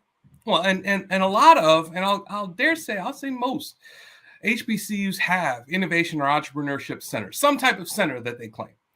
And the challenge is that there are such disparities in how they are operated, how they have partners, and especially how they have funding. And so there's not necessarily a level of parity across these centers. Some are innovation centers, and some are not necessarily innovation centers, but they're centers for a specific industry or technology sector. Some are entrepreneurship centers, but maybe they don't have the necessary connections to help a student, a member of faculty, or a member of the community to really understand how to launch the business, how to get your taxes right, as we saw in the previous speaker, how to file patents if you believe that you have new technology. There really needs to be more of a foundational underpinning that gets them all at the same level. I will say there's one school, and I won't name names because I'm nice, where they have a center and it's around a technology sector, but it's really a room run by a guy, great guy, really like him, but the executive team brings people in to his center to show it off for potential partners. It's not really driving research or innovation or entrepreneurship through the school. And there's so much more that we can do because we know our businesses are so rich and so vibrant. We need to pass that down to the students and to the next generation so they understand how to do that as well. That's so important. Innovation plus leadership. Mm-hmm. And that leads me to the next question around university research. You just kind of played on that and their role in development. What do they need to do to make the innovation program more robust? Well, so a lot of HBCUs historically, they were liberal arts schools. So they were schools that said, hey, how to be a nurse, how to be an accountant, how to be something very generic. And it is only been more recently where schools have deep technology and industry experiences. Let's think about the 1890s, the 1890 land grant institutions, or those that do agriculture. So they have deep research in agriculture. That's fantastic. Students are graduating with agricultural degrees. They're getting these jobs. But now, how many innovators and entrepreneurs at those schools are creating new solutions in agriculture based on the research from those universities? Said a little bit differently, if you go to a pure liberal arts school, what technology or deep research access do you have at your institution that you can now leverage and pour into your solution? So one of the things that we're looking at is how can we align institutions across industry and technology sectors? So a school that is a liberal arts, how can they connect with, say, an Alcorn State or Fort Valley State, some of those schools that are doing agriculture, to drive deeper transformational innovation? We don't just want someone to say, all right, I got this new idea, I'm gonna create an app, and it's a great app. Cool, I'm happy for you, but how is that app transformational without a deep technical underpinning, a deep industry underpinning to really transform it and move it in a new direction? Man, you said it's got to be useful and it's got to be connected. It's got to be part of an ethos so it can get legs so it can grow and sprout. That's what we do in nature, right? You take a seed, you fertilize it, you put it in the ground, you give it all the nutrition, sunlight, water, and then watch it grow. We've got to be able to do that with our students. So think about the student as the seed who's interested in innovation and starting a new company. What is the path forward? Well, and so a lot of times what you'll see in these universities is innovation is really only open to seniors, maybe with a capstone or a graduate design program, and they start thinking about that. Those students that maybe happen to be in the right department that had the professor or the dean that talked about a hackathon competition. If you're not in the right department, you don't know. And so maybe you might go through 4 years and not even realize that your school had those types of resources. I want to start with the freshmen coming in. And day one, their orientation, here's the business school, here's the research that we do, here's the computer lab, and here's the Entrepreneurship and Innovation Center. The Black Business Network runs a commercial about a young woman who wants to be an entrepreneur, and that's fantastic. But when she gets to school, how can she know before she gets there what services that school offers?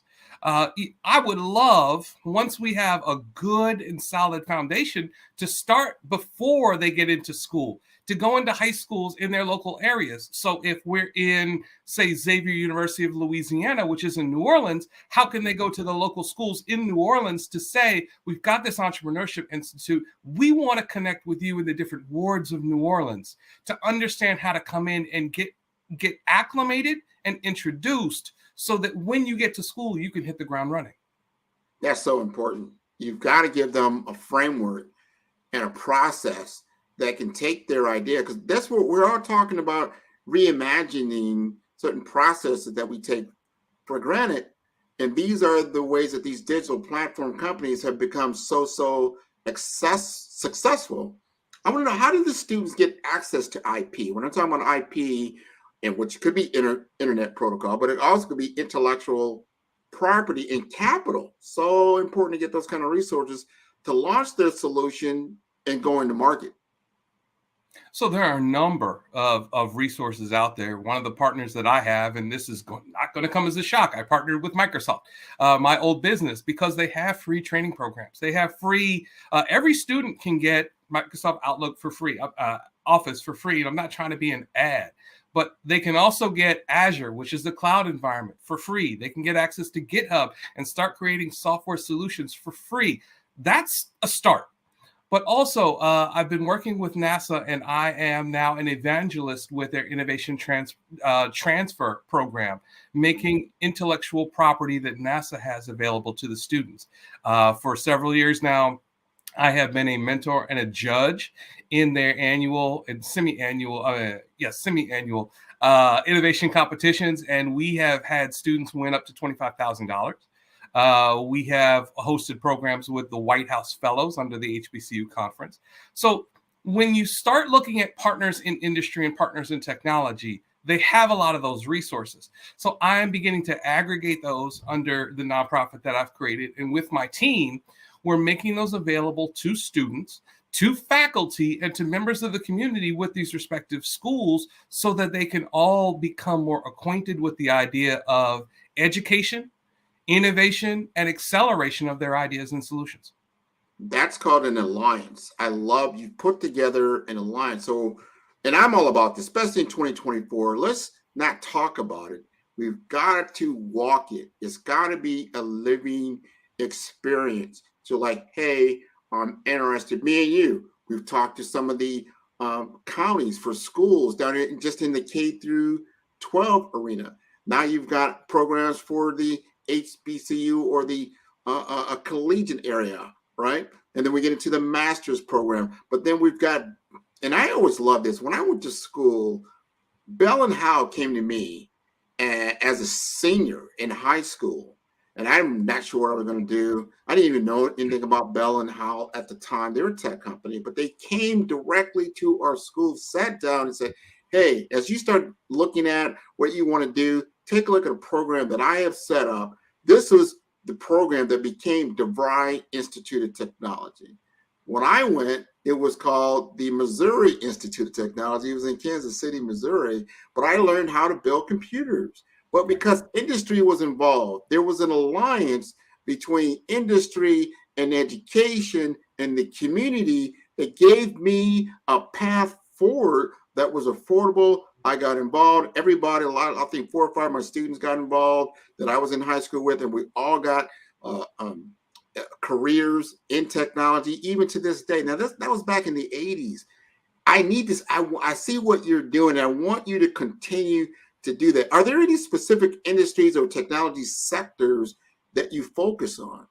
Yeah, so I am specifically starting with healthcare because that's some of what I did most recently in Microsoft and for the VA, and starting with AI as the technology sector. And what we want to do is we want to create, to your point, we want to create centers of excellence.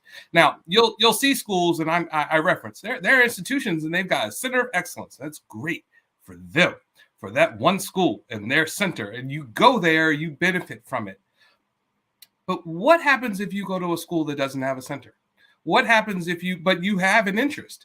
What happens if you go to a school that is more nascent in its research or its technology sectors?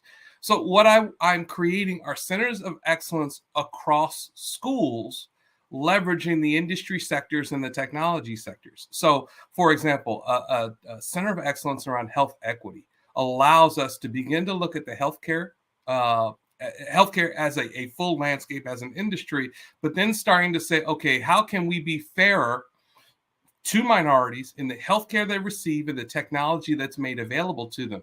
As an example, we have higher mortality rates. We have higher instances of hypertension and diabetes and lupus. There are a number of issues. And if you go to a school that doesn't have a healthcare program, maybe you don't find a way to really lean in healthcare. So what we're doing is making that available so that schools can participate. And then even though they may not have an academic program, students there can be part of an innovation program that allows them to leverage resources from other institutions and move forward. So eventually we will have media and agriculture and energy. We will go across the gambit of industries and support our institutions, but this is where we're starting. This is awesome. And they can get, so you're taking out the barriers, right? Whether it's a barrier of location, right? Center of excellence, like, wow, we don't have it at that location, or the barrier of I went to this school, so we didn't get exposure to this and that. And then you're creating all the different access points to different people. You've got a board that you put together of very interesting people across, North America and Central America, and Caribbean, probably other locations outside of the continent.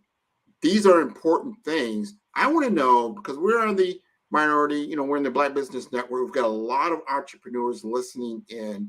How can minority businesses help in advancing these innovation centers? Well, it's critically important that for the student, we have to recognize students who go to our schools. Not everybody wants a degree. Not everybody's going to just say, I want to put in my 4 and get a degree and get out and get a job. We need to think about workforce development. So if you are a Black-owned business or you support Black-owned businesses, bringing workforce development to these institutions can be critical for a student that says maybe a full-time job is better than a degree. And so we have to understand that not every student is going to have the same path. So how can workforce development be a part of this? How can employment pipelines be created? So you, Grant, are a fantastic marketing genius. How could you show what a pathway of certifications, training, programs, internships would look like for a student to follow in your footsteps? And potentially someone that you could hire. How can your company foster a hackathon or an innovation competition, a pitch competition? And you can give a real world challenge. We can identify schools that can participate in your challenge. And then you could take the best student, the best team, and possibly give them an internship or hire them. We're doing this together with federal partners, and we're doing it with larger corporate partners around different industries. But entrepreneurs, especially through this network, are even more vital. You are in the communities where these schools are. You were these students 10, 20, 30 years ago. I won't say any more than that. You have so much to offer and to share. And by giving back in a more structured way, there's an opportunity for you maybe not to just help the one school in your area, but a network of schools in your industry. And that's what we're doing today, like right now, getting this information out there. So important. I go back to what I said earlier, being a student, a senior in high school, trying to figure out, all right, what's my next step? What do I do to build a career, to have a job, to be able to survive, to be able to do my things? That was, I'm not going to say how many years ago, but it was a number of years ago, right? 5 or 10 at most, I'm sure. It wasn't that long. However, this is what I see missing, and I could be wrong, but I could be right. In these generations, I just don't see the engagement of business with our students. The whole point of going to a school or getting educated is to work in business. We have to invest in our workforce, and the workforce is in these students. And these students need to get exposure, real world exposure, not just theoretical theory. This is how this works. This is how you apply your mathematics. This is how you apply your English. You're like, oh, I don't like English. Well, guess what? I use English every day, right? I use the tool set of mathematics every day. I use critical thinking. Everybody used to hate, oh my God, it's a word problem. Not the word problem. Well, guess what? Word problems are the real problems that we deal with every day, situational awareness. So the more you get exposure, and then a critical point, we always talk about this, so important, and I see this so lacking, is the understanding financial principles. Understanding these things, right? You had talked about in one of your alliance papers around, wow, the communities have billions, if not even trillions of dollars that flow through these communities. However, when it comes to investment dollars, I thought this just slapped me in the face, really. The investment dollars that goes into our innovation centers in these underrepresented communities is 1%. 1%. I can't fathom that. I can say, and I'm not going to name names, but there is a predominantly white institution. It's a state-run school. It does the business of research. And last year, it had around $750 million of extramural funding coming in on $1.5 billion of proposals going out. And you go, oh, that's a big number. Our schools, at their best, are cracking 100 million. And we're not there. And that is only a handful of schools who are at that level. And I'm sure if you're listening, you can probably rattle off several of those schools all in one hand very quickly. Yeah. So it is the dollars coming in. And we do need to understand how that looks. Real talk, the federal government funds about 5 to 7 PWIs annually out of the congressional budget to do research. They don't fund our schools. What happens is the federal dollars go to a department or an agency. That agency separates those dollars out by different divisions within the agency. And then they put out proposals across the different departments. And then they say, well, we couldn't find all of the people that we need. And so they dole out a little bit of money, and then they give the rest to PWIs. This is unfortunate, but corporations are doing the same thing. Corporations give marketing dollars to our schools. Not marketing, philanthropic dollars. They give out of their philanthropy budget, which is a one-time thing when they feel bad. And then they give the money, and then they feel better. But what we need is the operational dollars. We need it to come on an annual basis, and not just a big check where it's a photo op and look, we're taking a picture. These need to be investments into these pipelines around, say, automotive engineering, aerospace design, these types of programs. And then at your corporate level, how can these dollars be funneled in? And as we work together with the schools, we help them to transform so that they move in that direction, which then makes them more ready for additional dollars to come in. This is the cycle of what we need to do. We need to invest in the schools, but we as businesses and professionals in this arena can do that with them so that they can start adding zeros to the research and extramural funding that they get on an annual basis.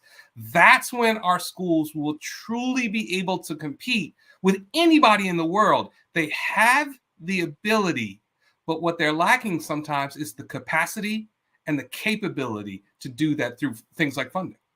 Man, that's so important. I know we had Dr. Curtis Charles on earlier. I think it was yesterday. You had made that introduction. He talked about some of these things as well. We've got to take down these barriers. You also brought to us Dr. Tanya. She talked yesterday.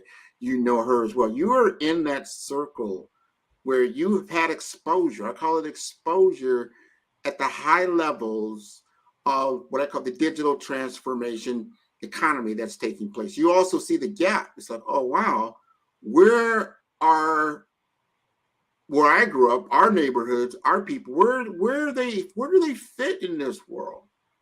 Especially when you look at it from a context that we're moving into a creator economy. Yes. And we've been traditionally consumer-led. How do we change that gap? How do we advance innovation and entrepreneurship through partnership? Well, if you think about the creative economy just for a moment, the kid in his or her basement making beats, doing songs, creating art. Eric, we saw the Eric does some phenomenal art and it's beautiful. Dr. Kelly, kudos. How do we copyright it? How do we trademark it? How do we protect that art and then drive it forward to new opportunities for commercial viability? We need to work with not just the kid who makes the beats and the songs and putting out records, but putting on them into the scores of video games or the soundtracks of video games. When we look at the community and the gaps we have in the community, they're not necessarily gaps because of a lack of something. They are gaps because oftentimes that hand hasn't been extended to them to show them how what they're already doing fits inside of this digital economy. How can artificial intelligence, how can big data be a part of this? Whenever I've been a part of a number of conferences and I've spoken on AI, and people go, oh, AI is going to find out all my stuff and they're going to know who I am and the man's going to know. They already know. When you use an app on your phone to say, I like that song or I don't like that song, you've shared your data, you've made a decision, and you're helping to train an artificial intelligence model. We don't need to be afraid of these technologies. We need to lean into them and understand how they can be used. So when we look at something like a GitHub, where students and Grown and Sexy can make new solutions and new technology and software solutions, how can we leverage the pain that's around us, the joy that's around us, the success, the ability that's around us, and then start putting it into these new technologies and these new modalities so that we are a part of this creative economy. We can do all things, but we must start getting engaged and get into the arena to try and learn to do those things. That's it. We've got to let our kids know and our kids' know that they are part of this community. They're not on the outside of it. And they're already utilizing the tech. I had the same conversation. I was at an event in Palm Beach with the mayor was there, and a lot of people were there talking about STEM, which is science, technology, engineering, and math, right? And I said, you're already in a laboratory. You're already utilizing a cell phone. You're already utilizing tablets. You're already utilizing these gaming engines. You're already utilizing some of the greatest technology that's in the hands of mankind. You just don't realize it. And you're being creative. Man, don't get me on a game with one of these kids. I know I'm going to get blown away. Their dexterity, their flexibility, their creativity is paramount. We just got to get them engaged in the pipeline of the creator economy so they realize, wow, I'm just not this is not just a game anymore. I can actually create commerce. Wait, to that point, right there, time. The FAA, who does air traffic control in the U.S., is hiring gamers to be the next generation of air traffic controllers. Wow. They realize that gaming is a capability. It's not, when we were young, as we used tablets and stone to play video games of the past, and our parents would say, get out there and do something. No, video games today are cognitive, and they aid in the development of our students and our employees. And the air traffic controllers of the next generation will be gamers. So we need to be a part of this conversation. Thank you. Thank you so much, Damon. And thank you, Grant, for asking those powerful questions and getting those information for our listeners. That's been awesome. Thank you so much for sharing. Is there any information Damon would like to leave if someone wanted to reach out to you? Sure. You can reach out to me through my website, which is the clayhousegroup.com. That's ClayHousegroup.com. And you can also reach out to me personally, Damon, DAMON, at clayhousegroup.com. Thank you. And Merry Christmas and happy, wonderful seasons. Awesome. Thank you, guys. You have a great rest of your day. Thanks. Thank you.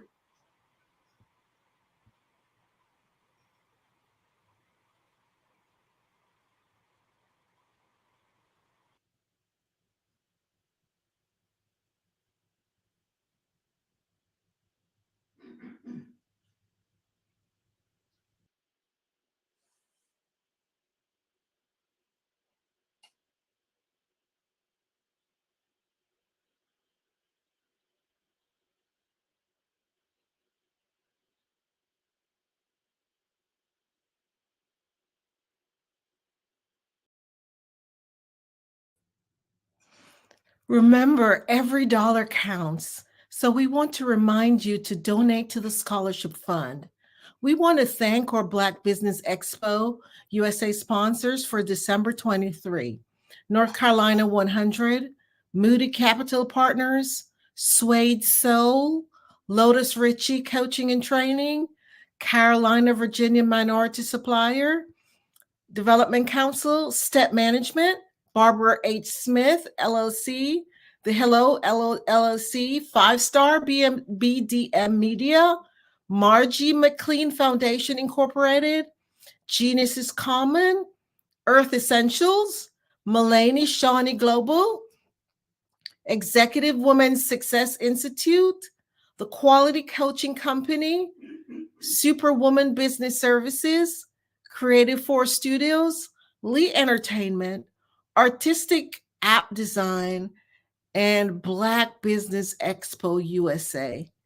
Genius is common, and I'll see you on the other side.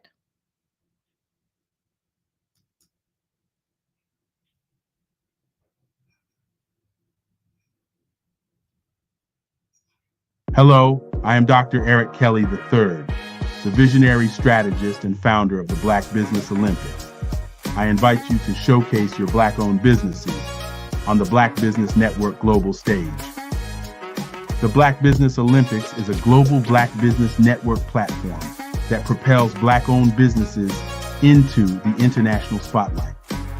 By showcasing your business on the Black Business Olympics platform, you can reach a worldwide audience of potential customers, partners, and investors.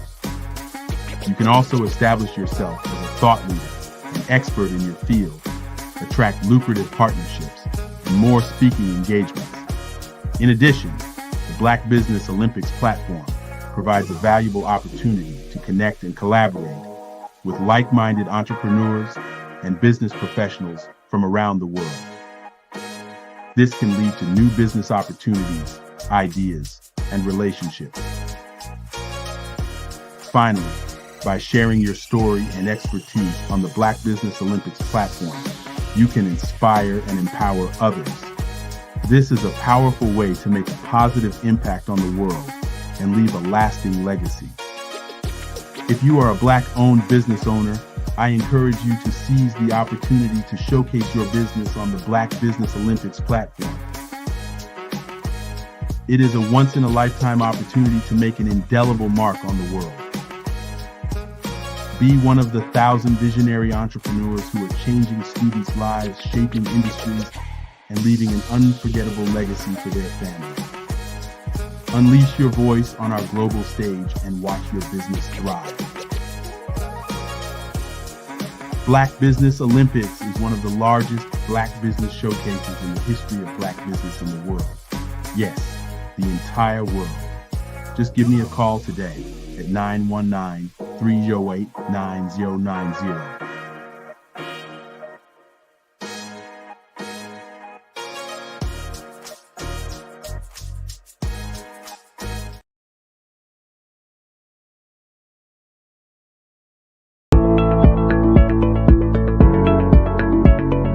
Prepare for what's coming and dominate in economic winter. Stand strong and thrive by showcasing your great products and services globally through the Black Business Network and Black Business Olympics. The Black Business Network has showcased over 2,000 companies with over $7 billion in sales each year. Over 10 million attendees have viewed the rebroadcast each month. Through the Black Business Olympics, unique styles of business training and mentoring are turning students into business owners and entrepreneurial warriors who will dominate in any economy. Gain the ultimate advantage of the Black Business Olympics, 7 days of unbelievable topics and speakers speaking around the globe. Donate your time and experience to provide expertise and scholarships to students worldwide and change the world. Now, more than ever, new insights, tools, strategies, and capabilities are needed. This is your chance for a major presentation to the world. Fill out the form and join the more than 2,000 speakers who have presented to over 200 countries. Join the Black Business Network streaming live into the Metaverse, STEM City, Black Multiverse Enterprises, Hulu, Amazon, YouTube, iHeartRadio, Apple, Facebook, LinkedIn, Pod TV, IBM TV, Spotify, and Google Podcasts. Sign up today. Spaces are limited, and we will see you there.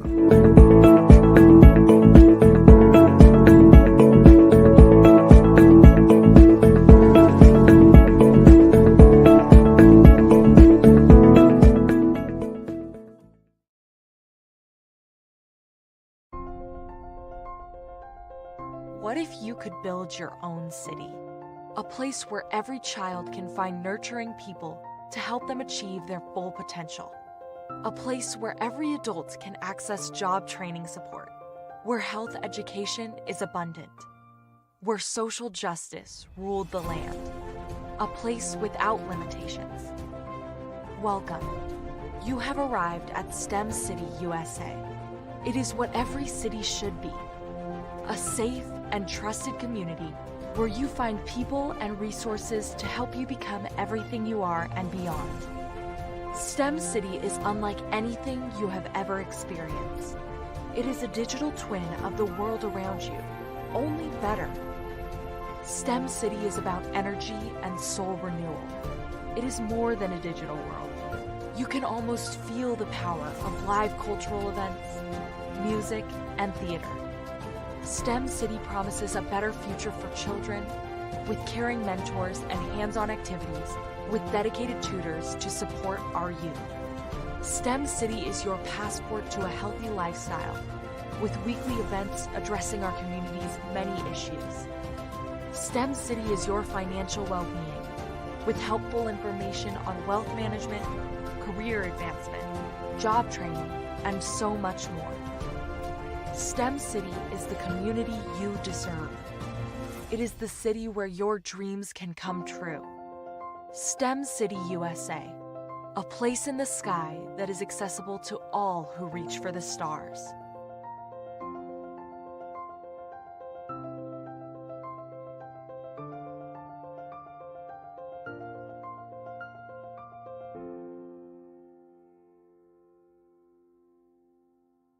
Artist to me is a creative expression of something from nothing. You know, it explodes onto the canvas, or it explodes on in my work.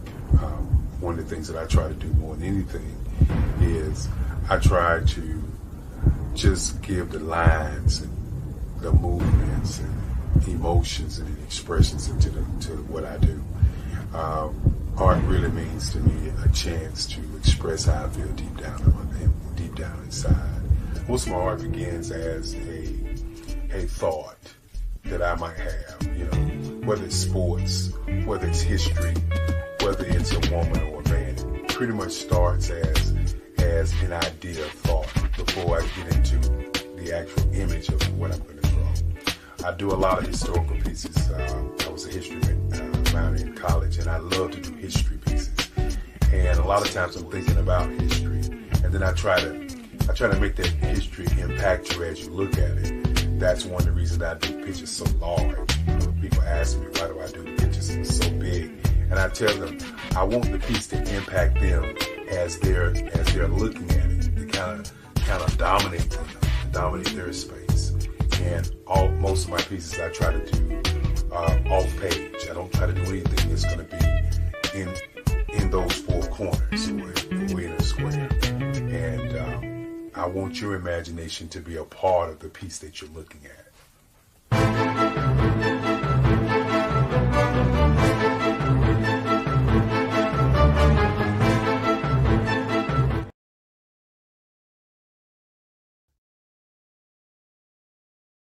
Follow the Brand TV broadcast host, Grant McGaw, as he visits with top executives and entrepreneurs to find out their secrets of success with their personal brand. Follow the Brand TV broadcast host as he focuses on brand development to build better relationships, bring value to your business, relationships, and career. You will enjoy listening to each episode that is tailored to speak to you directly. If you're looking for this type of clarity in terms of building your brand, you have tuned into the right station. Each episode will help you to shape a conversation in the 5-star BDM network of 20,000 professionals and become a springboard for your corporate engagement and business opportunities. Each guest will frame their story in the areas of personal branding, business development, career development, financial empowerment, and technology innovation. Grant McGaw explains why he is the CEO and owner of his own professional career. Grant is an accomplished business leader and entrepreneur who wants to give back to individuals to grow their personal brand strategy. Tune in as he weaves his story about new possibilities, while to you exceed expectations. If you love storytelling, this show will make for fun.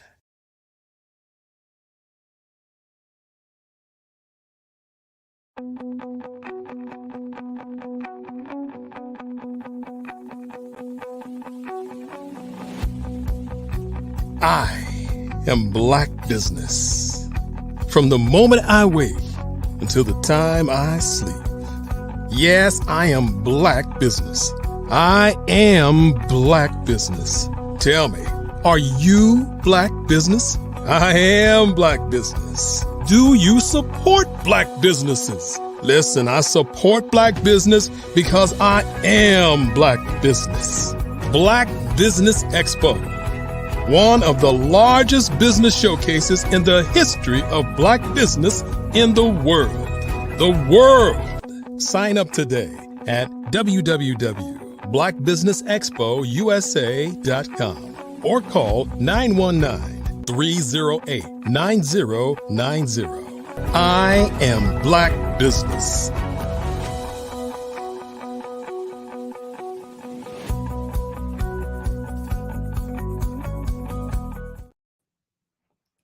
Good afternoon, business owners, entrepreneurs, thought leaders, and corporations. Welcome to the Black Business Network. My name is Angela Baptiste, coach, trainer, and speaker with Inspire. Today, I'm your moderator for this afternoon on the Black Business Network.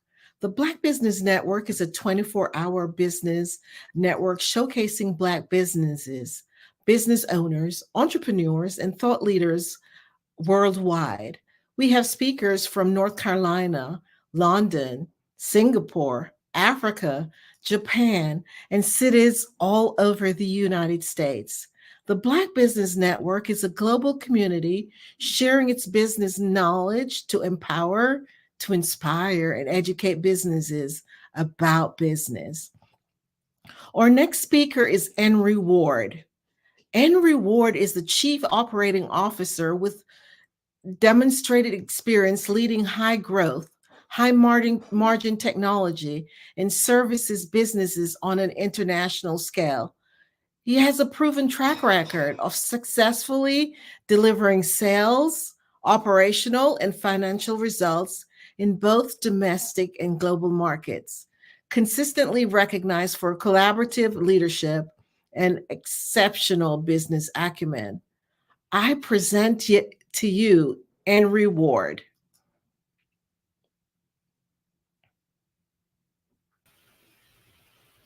Hello, Mr. Ward. How are you?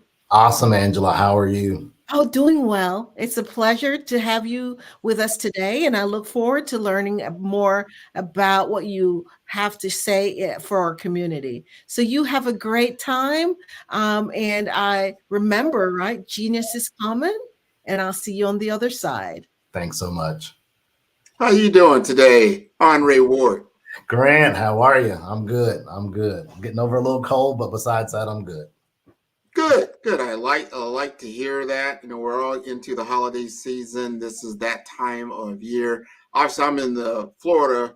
You know, you don't always get the snow and the whole Christmas type effect. Right. But I'll take it. Exactly. Yeah, I wouldn't mind that this time of year at all. Yeah, it definitely comes into play, like a little warmth, but there's something to say. I used to live in the Midwest. I used to love the Christmas time. It wasn't usually super cold. It's nice to get that first snow. You really get that Christmas spirit kind of flows. But then when January comes around, you're like, all right, we're done. Winter really kind of kicks in. So until then, let's enjoy some things. Let's talk about some things. Absolutely. Around what you're doing from a business perspective. We have an audience out there. There's a lot of Black professionals, career professionals, people that have served on boards. That's one thing that you do. You help people to serve on corporate boards. Some have been on nonprofit boards. Some of them have to report to a board as a C-suite executive. And there's that mystery or that curiosity. How do we get to that level of actually serving on some of these corporate boards of major corporations? Talk to us about that. Absolutely. Thanks so much. So Be Direct is the first US-based but African-based corporate board preparedness and board search company. Our focus really is taking Black executives at the vice president to C-suite level, as well as Black entrepreneurs, and taking them through an 8-month training program in which they learn kind of both corporate governance from an African perspective, as well as cultural dexterity. And they're also fitted with an executive coach, and I'll talk a little bit about each one of those later. But we also serve as an executive search firm.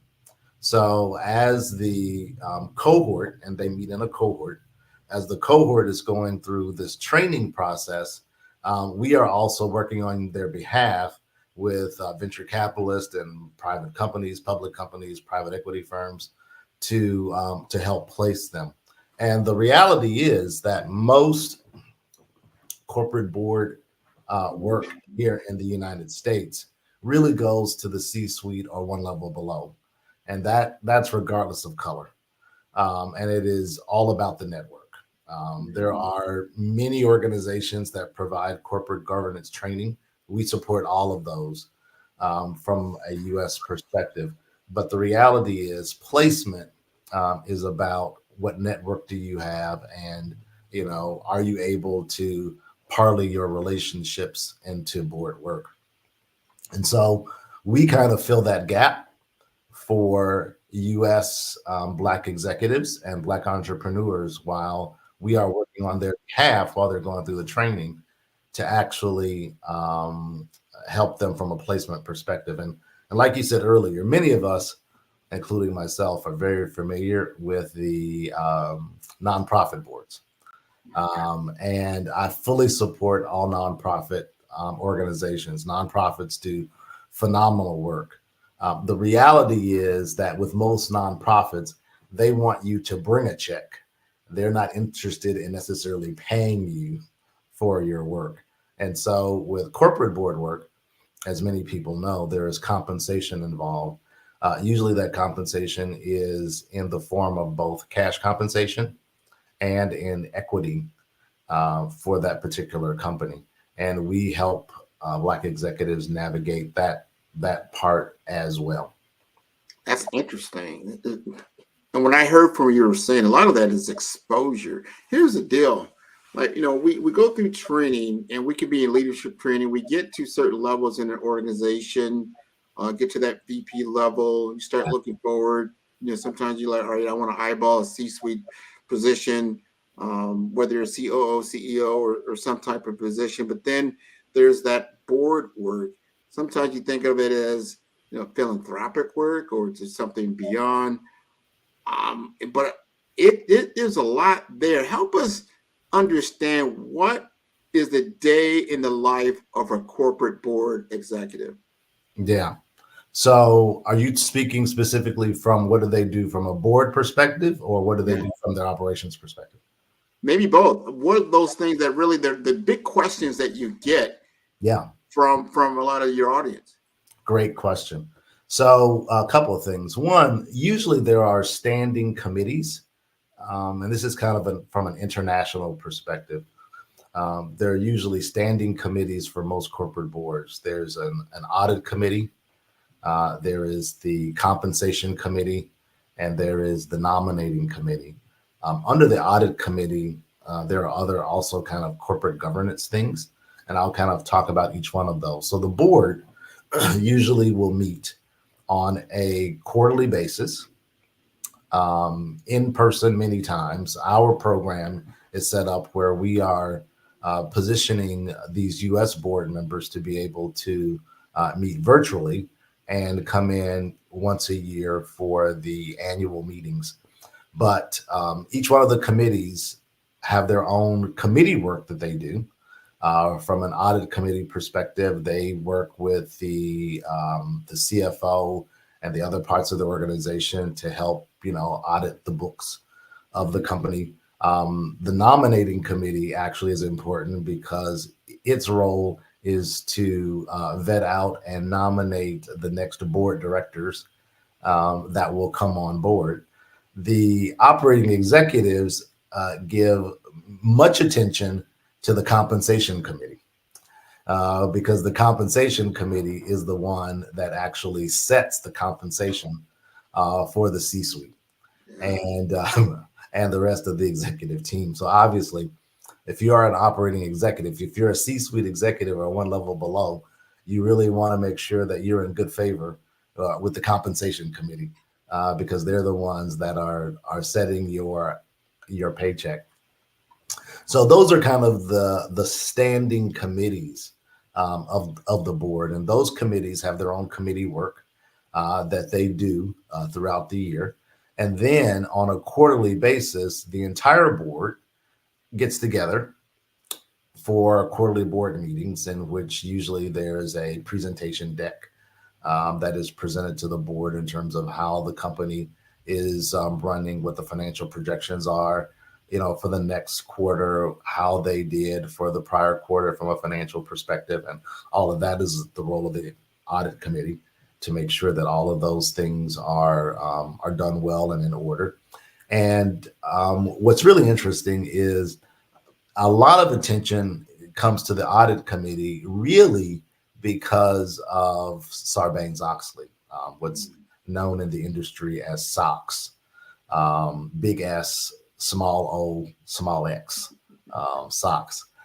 And many people may know that Sarbanes-Oxley is a legislative name, and it was given that name by the two legislators. Sarbanes was one legislator, and Oxley was the other operator. And it came out of the Enron fiasco. Many people may know the implosion from a financial perspective of Enron. And so out of that, Congress put into effect these legislative rules as to how companies should operate from a financial and compliance perspective. And so, although from an African-centric perspective, there's obviously no Sarbanes-Oxley, there is attention given to compliance and regulatory issues in terms of how boards work. We've partnered with a company out of South Africa. They're basically they're based out of Cape Town, called Mill Park. And Mill Park actually does corporate governance training across the African continent. So although they're based in South Africa, they do training in South Africa, in Ghana, Nigeria, Ethiopia, all across the continent. And they actually focus on doing the corporate governance piece of that, whether that's audit committee, whether that's compliance, whether that is compensation, or whether that is nominating committee. We also have and this goes back to your question in terms of kind of the day in the life of, we also have a piece of our program in this 8-month program where the cohort goes through a cultural dexterity training. The reality is you cannot take a Black executive or a Black entrepreneur, regardless of skin color, right? Regardless of the amount of melanin in their skin, place them on a different continent in a different country and expect them to be successful, because they just won't. And so while many of these executives are at the VP to SVP level, many of them actually have global experience. Many of them are used to working in Europe or in Asia. Most would not have worked on the African continent. And we spend as much time talking about cultural dexterity as we do talking about corporate governance, because it takes time to be able to build up that trust with someone. And you need to really understand from a cultural perspective how these companies are operating, not just from a technical perspective in terms of their financials or their marketing plans. While all those things are important, it is not necessarily the most important. And so cultural dexterity is as important as the corporate governance piece. And so a lot of time is spent with these Black executives and with these entrepreneurs, taking them through the motions of how do you actually navigate culture from a corporate board director perspective. And think about this. Some of these companies may be privately held companies. Some companies actually may be family run companies. Now you get into interesting circumstances just here in the United States when you have dynamics of a family run board, right? Because there is much information that's driving business decisions that you are not privy to because it's family business, right? Or as when you and I were growing up, our ancestors used to say, that's grown folks' business. Exactly. So there is much information that you necessarily won't be privy to, particularly in those circumstances. So we talk about helping them navigate these circumstances so that they can be successful. Many of these folks will come with great resumes from both a industry perspective and from a functional perspective. You know, some are coming with great operational experience. Some are coming with great sales and marketing experience. Some are coming with supply chain experience. From industries perspectives, they could be coming from high tech. They could be coming from manufacturing. They could be coming from retail. We are actually industry agnostic in terms of who we are looking for. But we are looking for specific skill sets, and many of those skill sets are around the sales and marketing, the IT, the manufacturing, the retail, consumer packaged goods. Because as a board member, you want to be able to add immediate value to whatever board we're helping to place you on, right? Because the nominating committee and the CEO of that company is making a conscious decision to bring an outsider onto the board versus having that board seat being filled by someone internal. So because of that, there's going to be a lot more pressure on that outside director to say, okay, how are you paying for yourself, right? What specific skill set are you bringing to the table besides just understanding kind of the governance part of the board work? And all of that is important and all of that is good, but that doesn't necessarily differentiate you from another person inside of the organization. The other thing that many of these CEOs are looking for, and we don't necessarily talk about this a lot here in the United States, but another thing these CEOs are actually looking for is diversity of thought. So in the United States, we talk about different diversity, diversity, equity, and inclusion, DEI. And we usually talk about that in terms of race and gender. What we're looking for is diversity of thought. So if you bring someone from the United States onto a board, say in Ghana, or onto a board, say in Kenya, you're going to, by kind of definition, these are primarily Black-run companies, and we are specifically focused on Black executives. And so the diversity issue is not, from a color perspective, is not one that we are focused on tackling, but we are focused on tackling diversity of thought. What additional skill sets are you bringing to the table around your functional expertise? Whether that's finance or marketing or supply chain, what specific skill set are you bringing to the table around your industry experience? Whether that is technology or consumer packaged goods or retail. So those are the types of diversity functions that we are really focused on to help these companies. Because again, like I said, these guys are looking for whoever they bring on to add value immediately, right? And so, and because of the fact that they're making a conscious decision to go outside, they are actually looking for what value are you adding to this company that will help us in specific places. I agree. And I would also add to that, I would figure if I'm a corporate board, or I'm running a corporation on the African continent, and I'm looking for US, possibly somebody from the US to join our team, they got to bring their relationships. I would be wondering, like, wow, are we expanding our operations into the US and vice versa, that type of thing. And then because of that relationship, you become our brand ambassador. That's right. So to speak, for what we're looking to accomplish. So if I'm going to invest in you, you're going to invest in us, and there's a mutual arrangement or a mutual understanding of that. And I would hope. Now, are you looking for potential board members that are already have board experience at Fortune 500 companies? Or are you looking for, I know you already mentioned nonprofit, but they could be private companies as well. And I think I know there's different governance, whether you are a publicly traded company or a private company.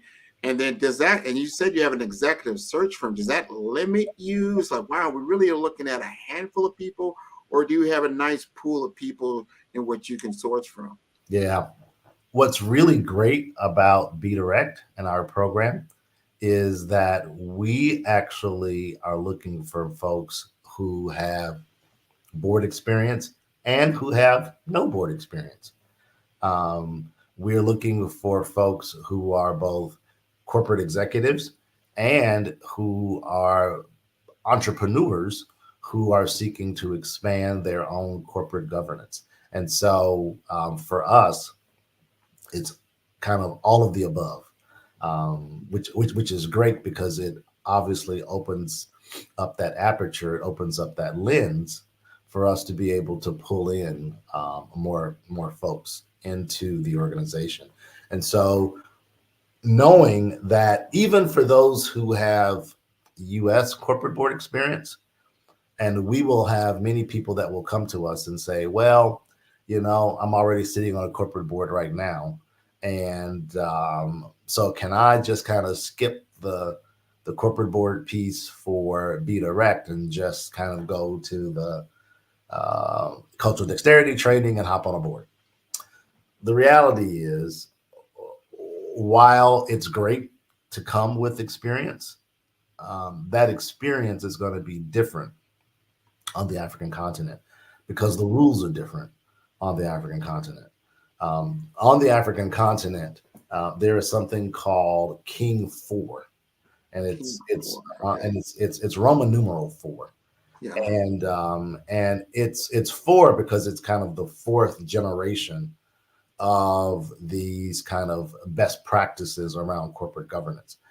And it was originally created and started by a retired South African Supreme Court justice who, as Nelson Mandela was ascending to the presidency in South Africa, he was trying to figure out best practices around corporate governance.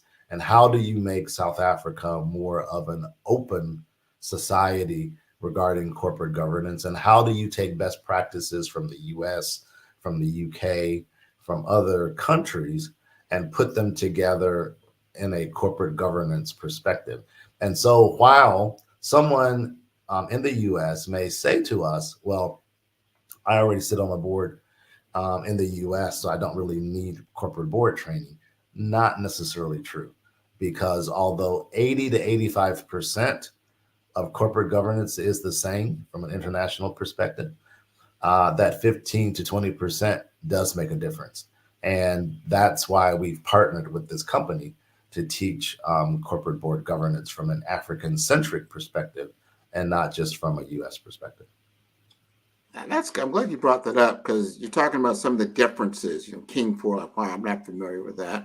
Others may be. A lot of my audience that I'm connected with, and I'm connected with a lot of people, especially in healthcare, information technology. Yeah. A lot of on the healthcare side, they are already C-suite executives, and pretty large, substantial hospital systems across the U.S. Is there interest in what you're doing, what you're seeing on the African continent? Wow, I'd like to see expertise how you're doing things in the U.S. that can extend from a healthcare perspective in your area. Absolutely. Prior to me joining Be Direct, I actually had a fairly extensive background in healthcare IT, in healthcare tech, both on the clinical side and on the revenue cycle side. And so absolutely, whether that's healthcare tech, whether that's fintech, whether that is just from an actual clinicals perspective on the healthcare side, there is definitely a need to be able to take those skill sets and move them over. Let's say, for instance, that you've got a executive in a healthcare IT company who's responsible for doing clinical applications for major hospitals, or who's responsible for doing their financial systems or their billing systems from a revenue cycle perspective, and that person is at the VP level or higher, that person we actually absolutely would be interested in taking through our program, because healthcare IT is growing globally, not just in the United States. And so we want to be able to take advantage of all of those skill sets, particularly in the technology space, whether that's fintech, healthcare tech, all of those pieces we want to be able to take advantage of. Now, let's say, okay, you got my interest. I'm a health IT executive. I fit that profile. What other things are you looking for as a current state that you would say, okay, you are a candidate for our cohort? What exactly are you looking for whether that's skill sets, it's experience, that type of thing that you feel like, all right, you would be a good fit. This would be something, because I know you take a cohort, which is a class of people. I don't know how big they are. They're 20, 30, maybe they're 10 and 5. I'm not sure. Talk to us about that. Yeah, absolutely. So our first cohort has 7 people in it. We started that cohort in September of this year. They will complete in April of 2024. We are in the process right now of actually beginning to look at our next cohort, which will start around June of 2024. And we're looking at that cohort being around 15 folks to fill that out. And so we're looking for folks, again, at the vice president to C-suite level, multiple types of skill sets, we are, again, industry agnostic, although we love those in the healthcare IT field. We love anyone in the technology field because, like in most places, tech is exploding on the African continent. And so if you can bring those skill sets to an organization, whether that's e-commerce skill sets or, fintech, healthcare IT tech, whatever, that would be great. We are also, one thing that we haven't really talked a lot about is Black entrepreneurs. And we're mainly looking for Black entrepreneurs who are currently running multi-million-dollar corporations, because we want to be able to place them on boards that would be multi-million-dollar US corporations, right? And so you really can't say to someone who on the African continent who's running a $30 million US type of business that someone who's kind of a solopreneur who is 100,000, 150,000 is going to be able to really add major value to them. So for Black entrepreneurs, we're looking at entrepreneurs who are currently running multi-million-dollar US businesses, and it could be domestic or global, in order to add value to a corporate board there. Now, there are folks who, some of them may come with nonprofit board experience, and that's great. It's great to have that background in terms of governance, in terms of meeting governance. We will teach you the corporate governance piece.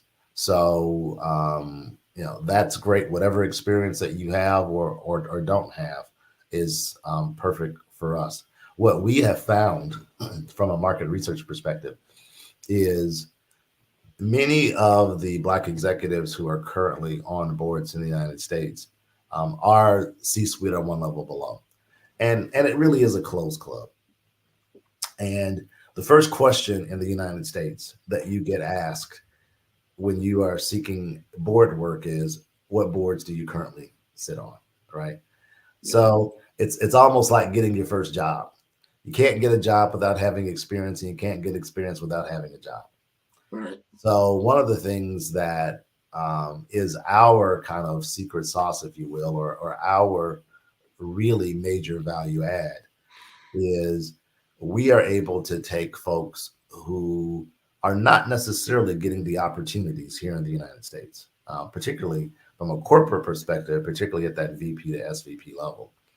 And we're able to take them through this training and position them for board work on the African continent, such that once they have that, 2-3 years of experience on an international scale, they can then come back to the United States and actually be able to get on US boards because now they're coming with experience. Ah, man, that's valuable, man. I like where you're going with that. I like where that's seen, because that's usually the problem here in the US. You just stated it. You don't have the prior experience. Where can you get the experience? I want to ask you about time commitment.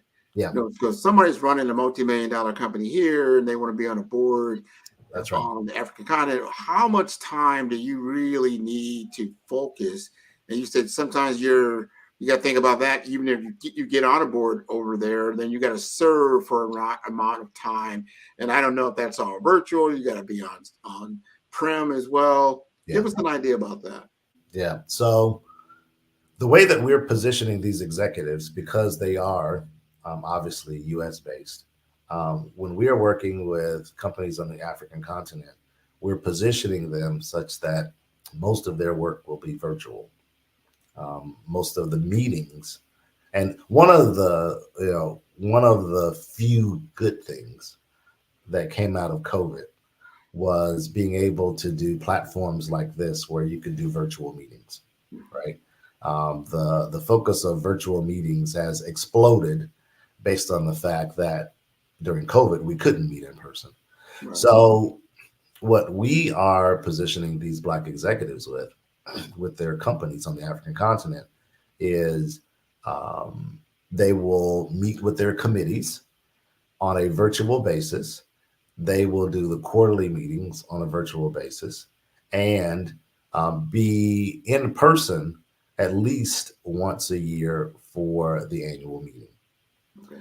Now, there is, to your point earlier, there is a time commitment, because whether you're on the nominating committee or whether you're on the compensation committee or whether you're on the audit committee, there is time associated with each one of those. Now, the biggest time commitment would be the audit committee, because that's the committee that's responsible for really looking at the financials on a quarterly basis or however often they meet, to make sure that things are in line from a financial and a compliance perspective. The nominating committee usually is focused on an ad hoc basis. Who do we want to bring on from a new board member perspective, right? The compensation committee usually is focused on a once per year focus, because of the fact now they may meet quarterly as a committee, but their big job is looking at what's the compensation going to be for the executive leadership team for the ensuing year. So there are time commitments, which is why you may get people that sit on 2 or 3 boards, but they also have to understand, particularly if they have a day job, that there is commitments in terms of time commitments for that, in terms of doing their committee work. Excuse me. The other thing that I will say is that the smaller the company, usually the more the executive team will be looking at the board member, not just working from a board perspective, but also from a mentoring perspective. Particularly when you're looking at these small to mid-sized companies, much of the executive operating committee is looking to the board to help mentor some of the executive leadership team in terms of helping them, let's say, navigate into US markets, or if they're bringing specific skill sets around technology or around sales and marketing, helping them navigate that as well. That's all interesting, and because it's work, but if you're getting paid for the work, it's worth your time. Exactly. Yeah. That's gotta be it. Are you, when it comes to getting cohorts or people interested in your program, because you've been doing this now for, I guess, a couple of years. I know you've really got to go. First, before I even answer that question, tell us about your founder. I saw some of the work that he's done. you seem to be really, really involved in what he's doing. And so talk to us a little bit about the culture of Be Direct. Absolutely. So Larry Yon, Y-O-N, Larry Yon, who is our founder, likes to say that Be Direct is getting all of the benefit of the failures that he had with his prior businesses on the African continent. So Larry has actually been doing work on the African continent now for close to 20 years. In addition to Be Direct, Larry also runs a cybersecurity company. And he also runs a call center company whose operations are based out of South Africa. In addition to that, Larry works very closely with the U.S. Department of Commerce and also with South African and Ghanaian and other African country governments to help bridge the gap between U.S. commerce and commerce on the African continent.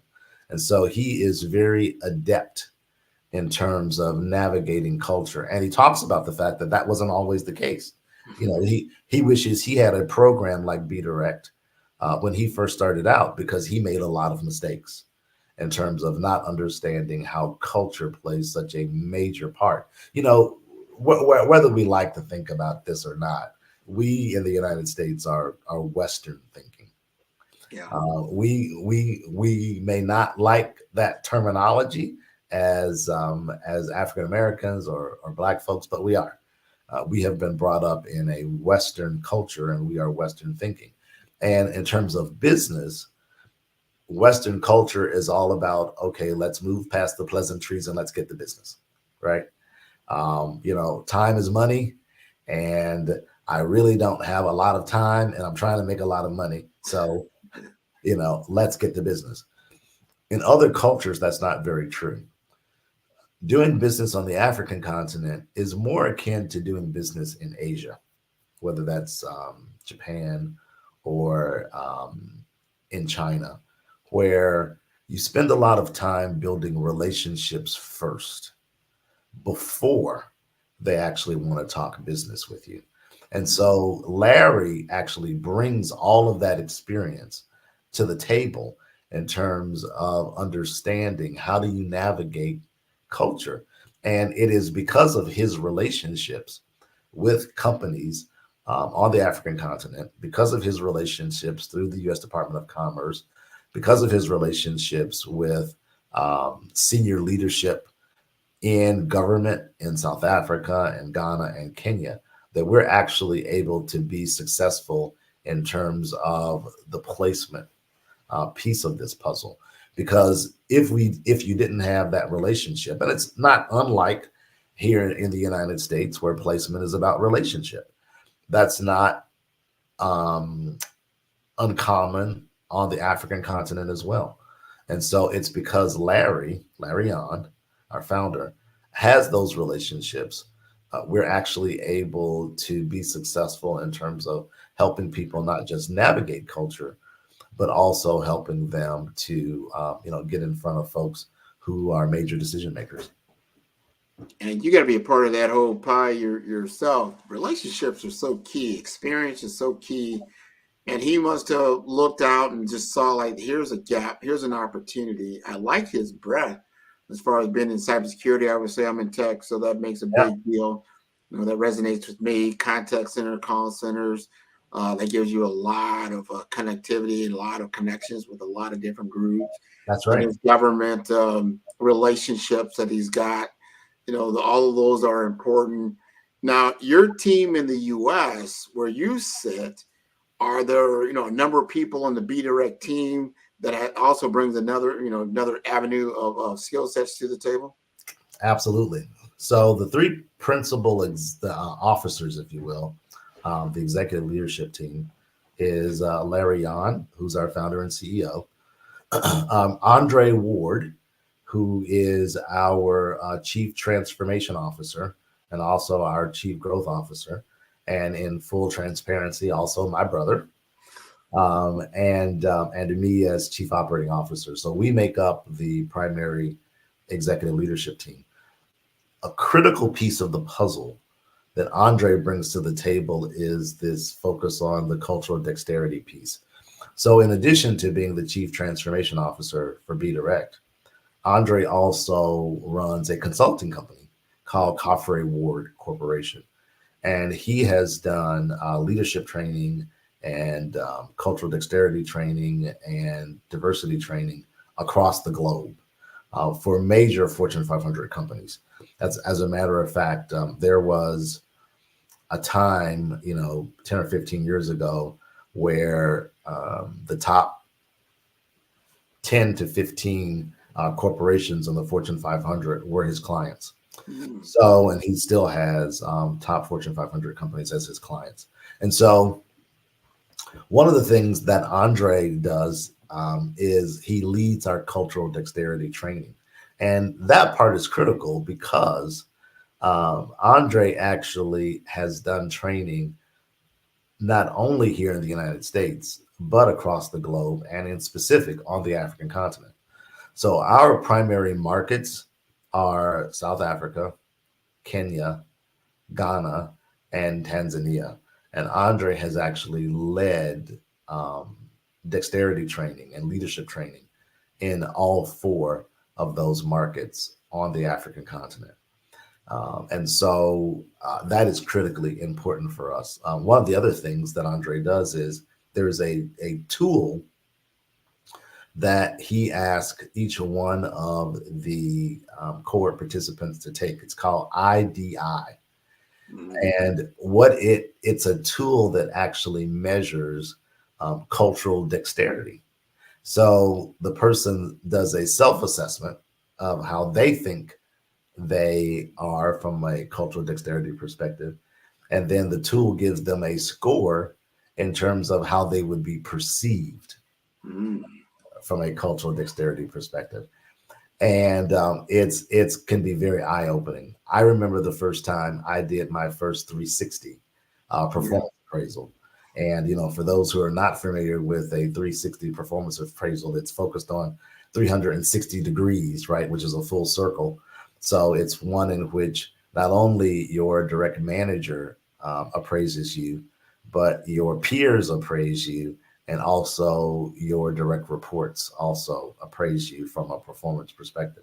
And I will tell you, those 360s are very humbling because many of us have a much higher sense of our own performance than is the reality. And so the IDI tool is also very humbling for for many people to see, because they have a sense of how they perceive themselves in terms of being open from a cultural perspective.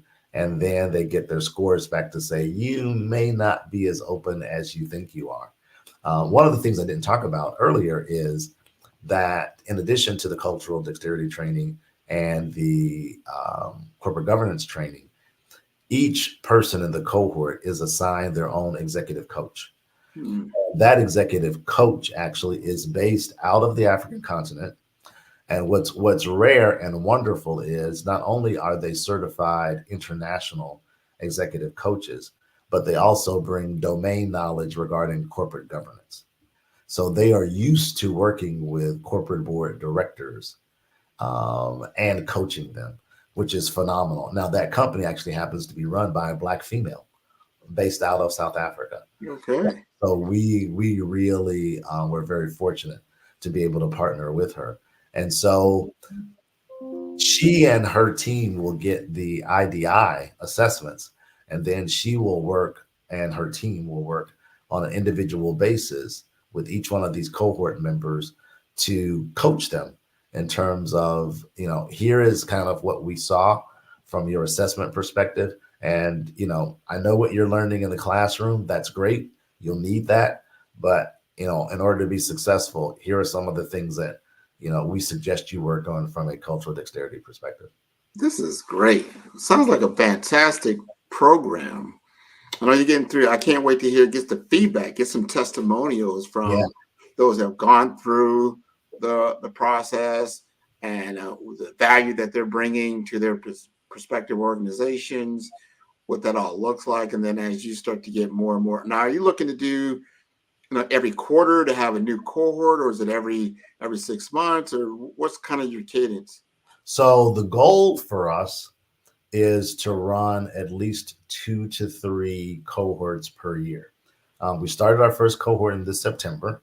It will end in April. We will begin cohort 2 in June of 2024. But once we are, really up and running, our goal is to run 2 to 3 cohorts per year, with an average class size of around 15 to 20 people.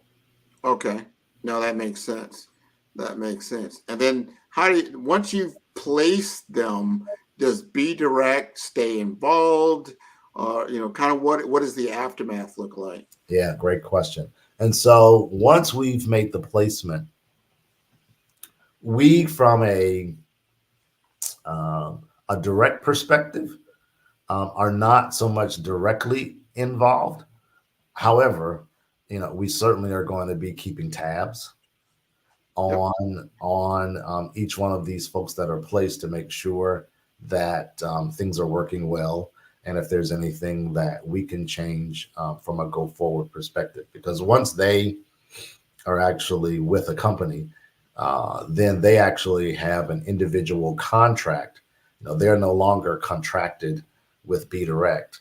They are contracted with this African company from a corporate board perspective. And so, obviously there is, arm's length things that we have to understand, because we don't have necessarily, we're not directly involved on kind of the day-to-day with that company, but we certainly keep tabs, and we'll keep tabs on those going through the program to make sure if there's other things that we can do better. That is, first of all, I want to commend you for what you're doing. I think that is so important. I've, like I said, I've been exposed to certain boards.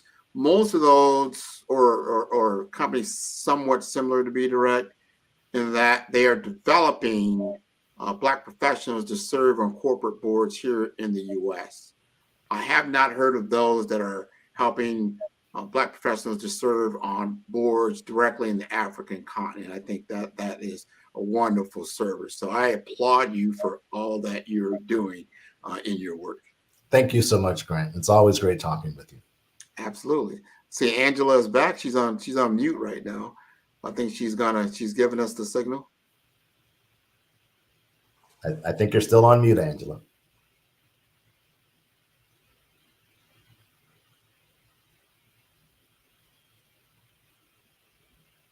Oh, she's still there. I don't know. She can't take herself out. Oh, there she is. My mouse was just acting up. It would not take me back over to that next screen. So thank you so much for sharing wonderful expertise on this business show. So thank you so much. Is there any last words that you'd like to leave? And just share with us your contact information. Absolutely. So for those who are interested in learning more about Be Direct, our website is www.globalboarddirector.com. All one word. Global Board, BOARD, director.com. That will take you to the Be Direct website. If you would like for us to contact you directly, you can send information to info@globalboarddirector.com, all one word, and we will be more than happy to respond to you. Awesome. Thank you so much. And always remember that genius is common, and I'll see you on the other side. Thank you so much, Angela. Have a great day. Thank you.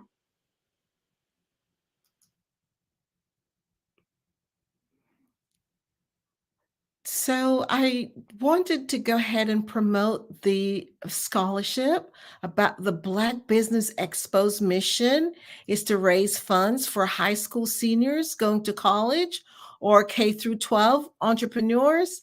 This expo is a fundraiser for students. you may go to www.blackbusinessexpousa.com to donate to the scholarship fund or use the Cash App. The Cash App link, it's $BBX USA. Our goal is to give laptops and up to $5,000 to 10 students. Students can register online at the www.blackbusinessexpousa.com. Remember, every dollar counts. So we want to remind you to donate to the scholarship fund. We would like to thank the Black Business Expo USA sponsors for this month, December 2023. NC 100, Moody Capital Partners, Suede Soul, Lotus Ritchie Coaching and Training, Carolina, Virginia Minority Supplier Development Council, Step Management, Barbara H. Smith, LLC, the Hello LLC, 5-Star BDM Media, Margie McLean Foundation Incorporated, Genius is Common, Earth Essentials, Mulaney Shawnee Global, Executive Women's Success Institute, The Quality Coaching Company, Superwoman Business Services, Creative 4 Studios, Lee Entertainment, Artistic App Design, and of course, the Black Business Expo USA. Thank you so much for sponsoring the Black Business Expo. Remember, genius is common, and I'll see you on the other side. Did you know that approximately 333.34 million businesses exist today, according to a report from 2021? And you may be one of those businesses, or maybe you're not in the business market yet, but you're aspiring to be a business owner. Well, guess what? You're in the right place at the right time. Because let's face it, everything is about timing and opportunity. Hi, my name is Dr. Lotus Richey, and I'm the CEO and founder of the Lotus Richey Coaching and Consulting LLC, along with the Lotus Richey Ignite Show. 15 minutes of success with Dr. Lotus Richey, as well as books to boom your business and bring who you are. And today, I want to bring this amazing message to you about the Black Business Network and the Black Business Olympics. See, the Black Business Network and the Black Business Olympics is designed to help people just like you, that's right, that look like me, to take their business to the next level. Not just in your front yard or your backyard, but globally. The Black Business Network and Black Business Olympics is designed not to just help you survive, but to help you thrive. So join us today as we come together with businesses all around the world to support our students, our children, our young teens, our young entrepreneurs. What we do is we come together to help raise funds for students who are aspiring to be business entrepreneurs, who are aspiring and who are thriving in college. We endow them with a wonderful opportunity to gain scholarship of either a laptop or several thousands of dollars. And we invite you to help be a contributor to this amazing opportunity to help someone that looks just like you. So join us today at our website and let us connect with you and help you ignite and take flight in every area of your life on the Black Business Network and the Black Business Olympics. I'll see you on the other side.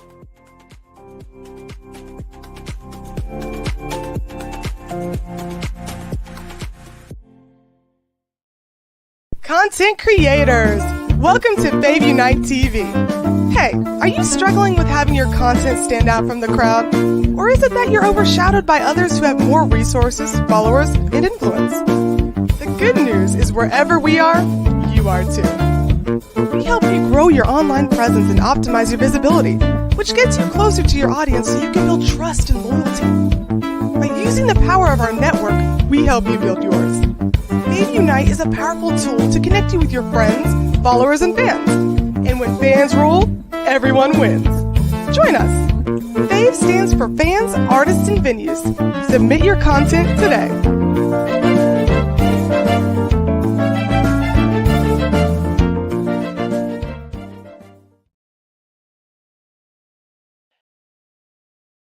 I'd like you to imagine with me, if you will, opening an app where you can collaborate with like-minded individuals from around the world, get inspiration and in-app tools to launch and grow your business, as well as share your knowledge and earn compensation, all in one app. Well, the name of that app is Truso, short for Truly Social. Hi, I'm Matthew Newman, the founder and CEO of Truso, a new concept in social media. Truso is designed from the ground up to be a platform that's both social and empowering for all its users. How exactly do we do that? I'm glad you asked. First, Truso brings the world together via video. Psychologists assert that video provides a significantly more effective connection than audio only. When you enter a community on Truso, you're face to face. Second, on Truso, you don't have to have 1 million followers to monetize. Our business model allows all hosts and moderators to monetize, no matter the size of your following, by 1, producing fee-based content, and 2, inviting others to join the platform as subscribers. Even more, Truso has an in-app resource library with over 100 free resources, forms, and documents to help you build your brand and grow your business. Third, Truso is inclusive. The deaf and hard of hearing communities make up 360 million people worldwide. Unlike audio-only apps, Truso embraces its community, providing a networking platform that allows them to participate via video and closed captioning. We even have a deaf and hard of hearing foundation in the works as well. Fourth, Truso is both social and safe. We refer to Truso as a virtual extension of the beauty shop, barbershop, and brainchild of the community. A place where there's laughter, along with wisdom, growth-oriented conversation, and genuine connections in a safe space. Truso even has proprietary security to ensure we maintain a safe environment for everyone. Where are we at now? Truso is live, y'all. We've launched in beta and we're acquiring users daily. We have an incredible development and marketing team, plus amazing celebrity influencers at the table, helping us spread the word around the globe, beginning within the African diaspora and beyond by creating a safe space for growth, connection, and collaboration. We're truly excited about Truso. We've created something special for which there is a global market. And we invite you to embark on this journey with us as a shareholder. The future for Truso is truly bright. Join us and let's go there together.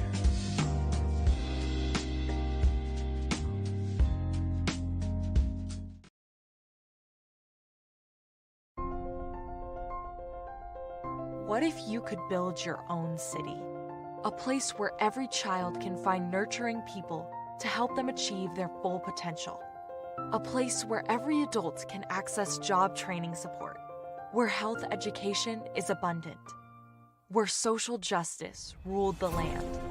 A place without limitations. Welcome. You have arrived at STEM City USA.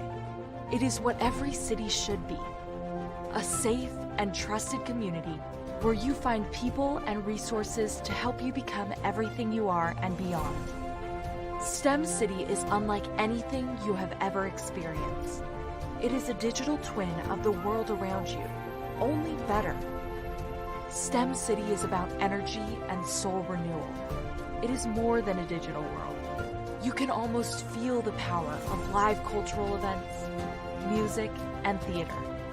STEM City promises a better future for children with caring mentors and hands-on activities with dedicated tutors to support our youth.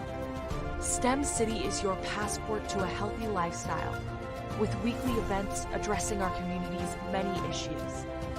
STEM City is your financial well-being with helpful information on wealth management, career advancement, job training, and so much more. STEM City is the community you deserve. It is the city where your dreams can come true. STEM City USA, a place in the sky that is accessible to all who reach for the stars.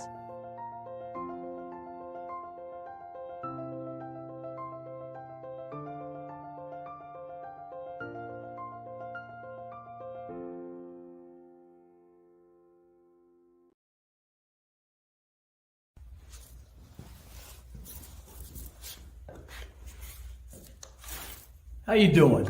I'm Rodney Allen Rippey. Yeah, the child actor. Well, now, leading man. Some of you might remember back in the day, the Harlem Globetrotters popcorn machine. Remember that? Well, it was a Saturday morning special that would come on, and I was there with Geese and Tex and Meadowlark Lemon. Remember the show? Well, I had a great time. And I have to say a huge, huge thank you to all my fans out there. Thank you for all the years of support. I went on from the entertainment industry. I started getting into producing and directing. And now, hey, here I am. I'm a studio executive here in Burbank, California at 2526 Studios.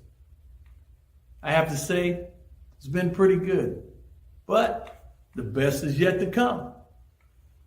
Please stay encouraged. Keep reaching for your dreams and never forget that genius is common. Remember that. Genius is common.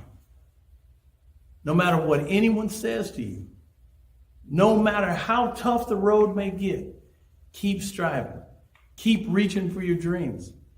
And always know that you are worth it. Everything that you put into yourself, everything good that you pour into your life, you are worth it. And when the times get tough, when things don't go exactly right, it's okay. Dust your shoulders off. Stand up strong. And remember, genius is common.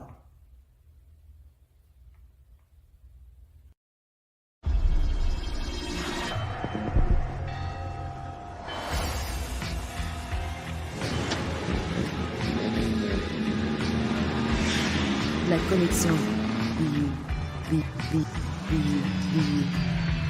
La connexion BU.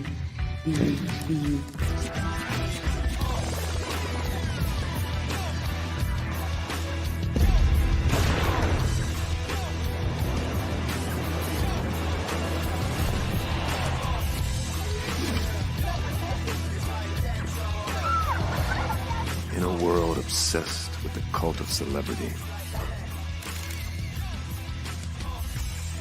I challenge you not to aspire to anyone else's greatness, but instead strive to reveal and ignite the greatness within you. Are you serious? I totally think that's it. Hey. No! Hey! To me, sexy is a man that knows who he is and what he wants. Okay. He's comfortable. You look at him, you see him, he's just comfortable being himself. And you're like, baby, be you. Be you, baby. Just be you.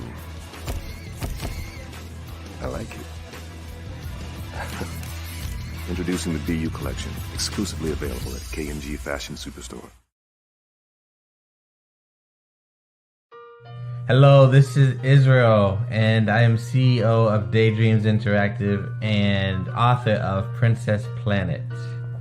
So, genius is common, and as a kid, I loved to daydream. Even as an adult, I loved to daydream.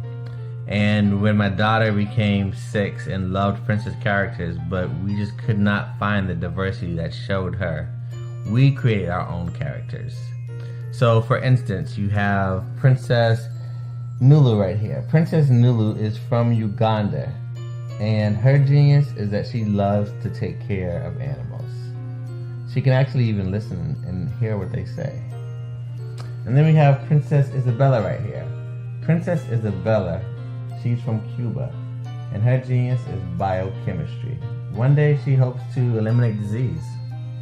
Then we have Princess Nia right here, And Princess Nia is based off of my daughter. And she is what she wants to be, the greatest dancer alive. So that's her genius. So what's your genius? My genius is my imagination. Genius is common.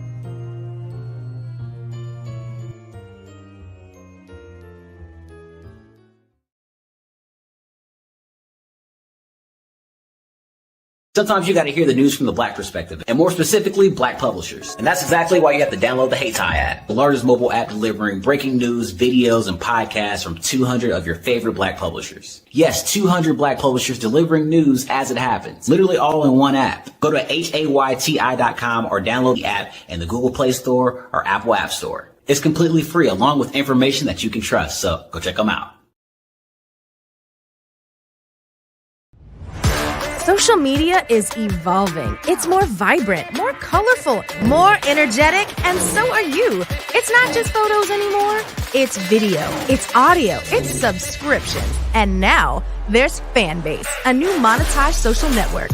Fanbase delivers the complete native app experience with full content monetization for every user. No algorithms that shadow ban your engagement or growth, and no ads.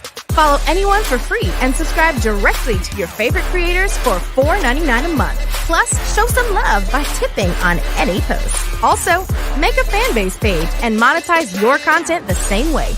Finally, connect with your followers by posting the amazing content you already create. And now, get paid for it. It's time to energize and monetize, because everyone's a fan of something and everyone has a fan base.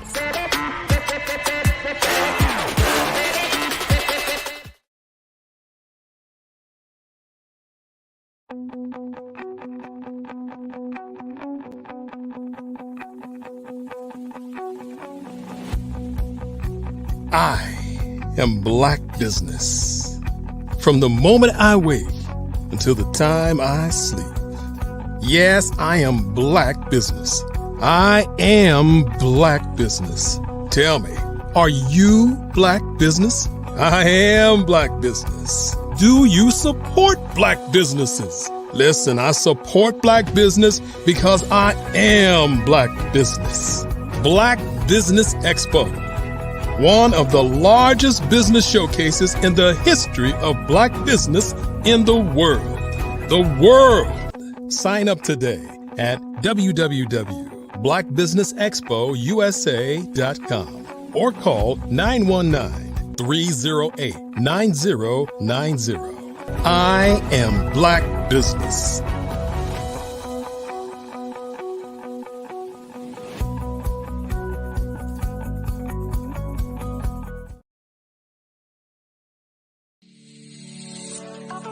Did you know that our black dollar only lasts for 6 hours in our community? Yet other communities, their dollars last for 19 to 30 days.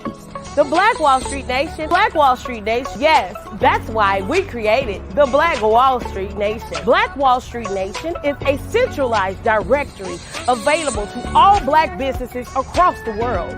It was created for businesses like you, the ones that want to start and the ones who have a dream that have already started, such as businesses like Drop in a Bucket Productions, Valito Foods, Sugar Tea Branding Firm, All the Dazzle, Bun Cakeaholic, Miss Riot, and you.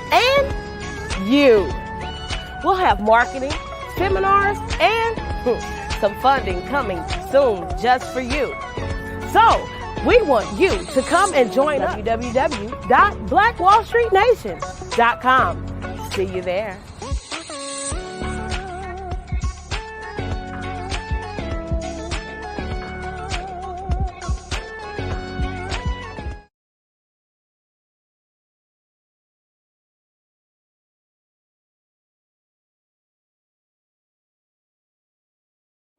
Ladies and gentlemen, and fellow professionals, please allow me to introduce myself.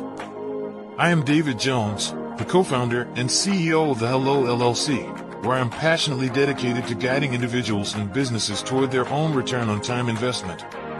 Time is my only competition. With over 20 years of experience as a corporate C-level executive, I bring a wealth of knowledge and expertise to the Hello LLC. My career journey has been marked by a relentless pursuit of excellence in marketing, strategy, and business management leadership. I have had the privilege of working with renowned Fortune 500 companies such as Xerox, American Airlines, Hilton, and Geico. However, what truly drives me is the transformational work we do at the Hello LLC. We are pioneering a new approach to business in the metaverse, where we empower businesses and individuals to build strong foundations, automate their processes and systems, while thriving in the ever-evolving digital landscape. More than just a 3D digital marketing agency, the Hello LLC is truly a community built on love, kindness, and integrity. We want more for you than from you. As I often say, collaboration is the new competition. In an era where time is the most precious commodity, I am here to guide you toward your own return on time investment, because if time was sold in stores, it would be sold out. With a deep commitment to excellence and a strong belief in the power of community, I don't just lead a company, I lead a movement into the future of business. Ladies and gentlemen, it is both an honor and a pleasure to be your guide on this remarkable journey. I am David Jones, and together, we will embrace a future marked by success, collaboration, and the transformative work we do at the Hello LLC. Hello stands for helping everyone live life optimally. So, let's make that pivot together and start living life optimally today.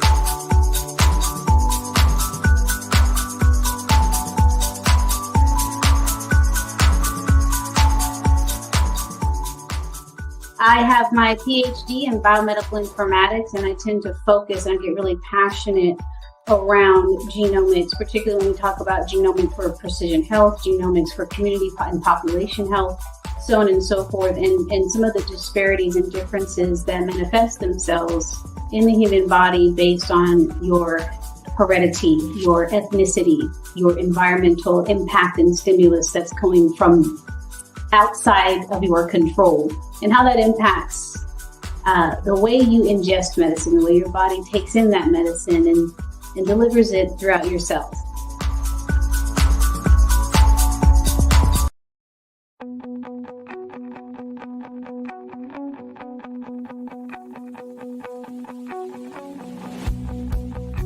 I am Black Business.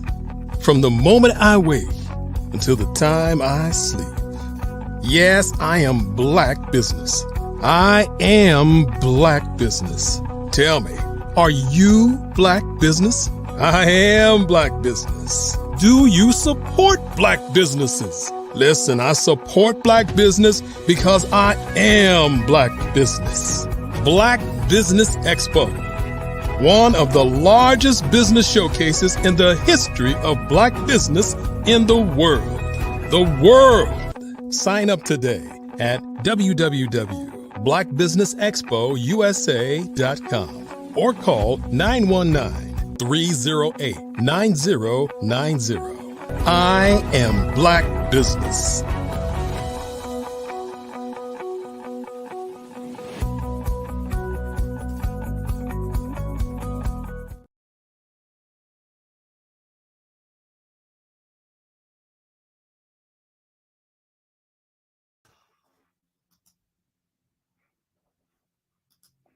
Good afternoon, business owners, entrepreneurs, thought leaders, and corporations. Welcome to the Black Business Network. My name is Angela Baptiste, a coach, trainer, and speaker with Inspire. I will be your moderator for this afternoon on the Black Business Network. The Black Business Network is a 24-hour business network showcasing Black businesses, business owners, entrepreneurs, and thought leaders worldwide. We have speakers from North Carolina, London, Singapore, Africa, Japan, and cities all over the United States. The Black Business Network is a global community sharing its business knowledge to empower, inspire, and educate businesses about business. We are going to be talking and learning from Garth McGaw today. And I look forward to learning more about his business. And I'm sure he's going to be sharing some valuable expertise with us. So we welcome Garth McGaw and look forward to learning and growing with him. Hello, hello, hello. How are you doing? Hi, Grant. How are you? I'm doing just wonderful. Thanks for Oh, all that you great. I do. look forward Appreciate to you. learning more about what your discussion will be about for today. Okay. And remember, genius is common, and I'll see you on the other side. Awesome, awesome, awesome. I am Grant McGaw. I'm the CEO and owner of five-star BDM Media on the Black Business Network, and also host of the Follow Brand podcast and TV series that we've done a wonderful, wonderful job here in 2023. And we want to bless you all with an opportunity to actually learn from industry experts such as myself and my partner, Sydney Warnsby, around the Power Booster Forum. So I want to thank all of you for joining us as we gather here today. And we want to stand at a pivotal crossroads in our business journey. I want to talk about the Power Booster Forum, which is more than just an event. It's a beacon for those who seek to challenge the status quo and embrace the new winds of change that we've talked about a lot, here of late on this network. So in our rapidly evolving business landscape, our common enemy is complacency. And stagnation is not just a pause, it's a regress. So in an age where data is king, let me share some startling facts in this pivotal moment as we navigate the complexities of the modern business world. But let us pause and reflect on a sobering reality. And that is the cost of standing still in business, which is not merely a missed opportunity, it's a step towards decline and potentially oblivion. Consider this. Recent data reveals that approximately 50% of businesses fail within the first 5 years. And for those who survive, only 1/3 make it past the 10-year mark. Why? A significant factor is the inability to adapt to change, to evolve with market demands and technological advancements. But let's dwell deeper. The global market is evolving at an unprecedented pace. The advent of artificial intelligence, big data, and the Internet of Things is not just changing the landscape, it's reshaping it entirely. A study by McKinsey & Company highlights that businesses that embrace digital transformation improve their efficiency by more than 40% and their customer engagement by 35%. Now let's bring this closer to home. In the retail sector, for example, e-commerce sales are expected to reach $6.5 trillion by 2023. This is not just a trend, it's a paradigm shift. Traditional brick and mortar stores that resist this shift find themselves struggling against an ever-rising tide. In the service industry, customer expectations have skyrocketed. With the world at their fingertips, customers seek instant gratification and personalized experiences. Businesses that fail to leverage data analytics and customer relationship management tools find themselves outpaced by competitors who do. But it's not just about technology, it's about mindset. The Harvard Business Review states that one of the primary reasons businesses fail to innovate is cultural resistance to change. This resistance forms an invisible barrier, stifling growth and adaptation. So what does all this mean for us here today? It means that standing still is the riskiest move of all. In a world where change is the only constant, agility and adaptability are not just virtues, they are necessities for survival and success. As we sit here, let us ask ourselves, are we going to be a part of the statistics, or are we going to be writing a different story? The Power Booster Forum is more than just a workshop. It's a launch pad for businesses ready to soar into the future, equipped with the right strategies, tools, and mindset. In the next few minutes, we will explore how this forum is designed to equip you with everything you need to not just survive, but thrive in this ever-changing business landscape.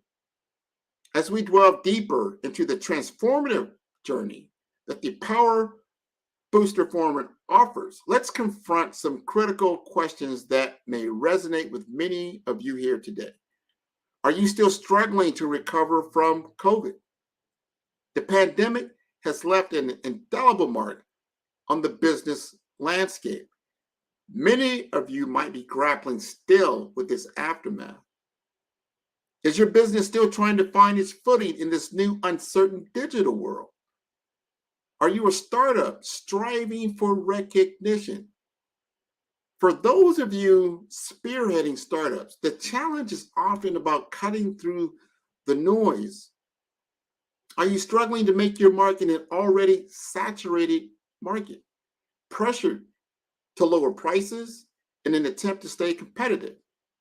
Do you find yourself compromising on your prices? This race to the bottom can be a perilous path, leading to diminished value and brand perception. Do you have consumer engagement, but no conversion? Social media likes, views, and clicks can be very deceptive. They suggest interest, but not always translate into tangible business. Are you struggling to convert online engagement into real qualified leads? Perhaps you excel in closing deals when you're in front of a prospect, but the challenge lies in generating enough leads to reach your business vision. These are not just questions. They are the echoes of the challenges that many of you face in your business journey. I know I have these questions in my business. But here's the crucial part. Acknowledging these challenges is the first step towards overcoming them. The Private Booster Forum is not just about presenting solutions. It's about understanding these deep-rooted issues and addressing them with tailored strategies. It is a platform where your specific challenges meet expert-driven solutions. Whether you are a startup grappling with market entry or a well-established entity facing growth plateaus, the challenges are as diverse as our backgrounds. From tech startups to traditional retailers, the necessity for innovation is universal. There comes a time in every entrepreneur's journey when the path ahead seems obscured by the fog of uncertainty. I remember vividly when my business, my dream, hit a plateau.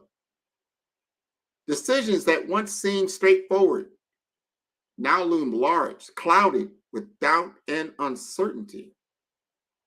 It was a transition from the comfort of the known to the uncharted potential of the unknown. And in my case, the journey began not just with a business idea, but with a personal revelation. As I stand here today, I'm reminded of a crucial phase in my journey, a time when my own business was at a crossroads. The decisions before me were not just daunting, they were pivotal.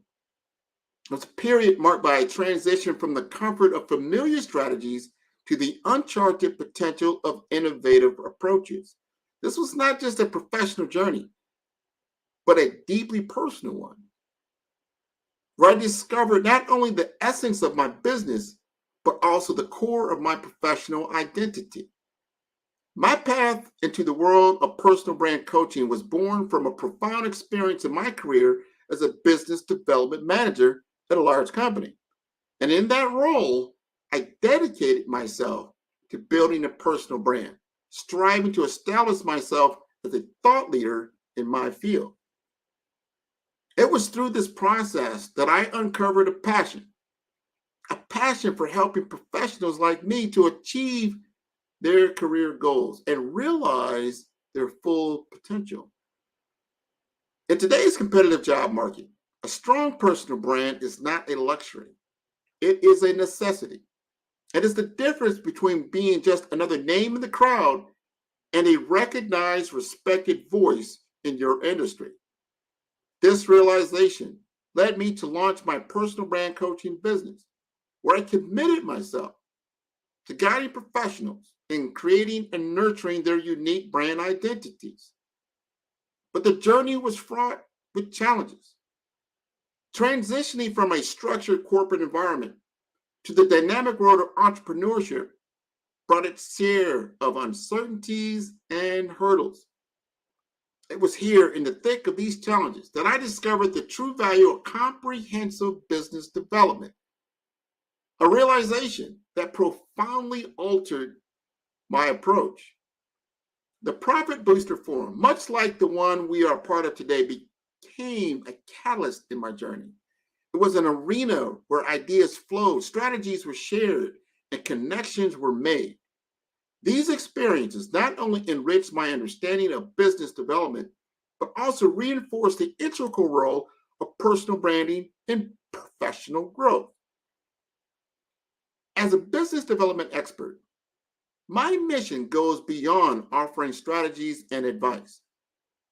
It is about empowering each one of you to harness your unique strengths to build a brand that resonates with your professional ethos and to navigate the complexities of the business world with confidence and clarity.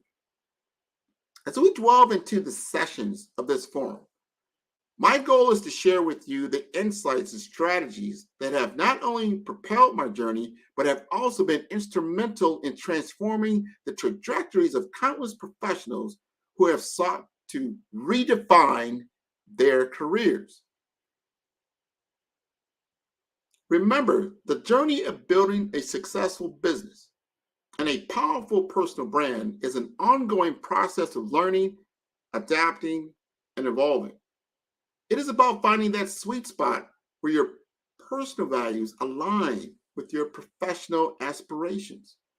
And that, ladies and gentlemen, is the essence of what we aim to achieve through the Profit Booster Forum. Let us shift our focus to a fundamental aspect of our participation in the Profit Booster Forum, the financial benefits and the return on your investment of time and money. Imagine for a moment a space where each session, each discussion, and each strategy shared as a seed planted into the fertile soil of your business potential. The Profit Booster Forum is precisely that fertile ground, designed to cultivate and nurture those seeds into tangible, flourishing results.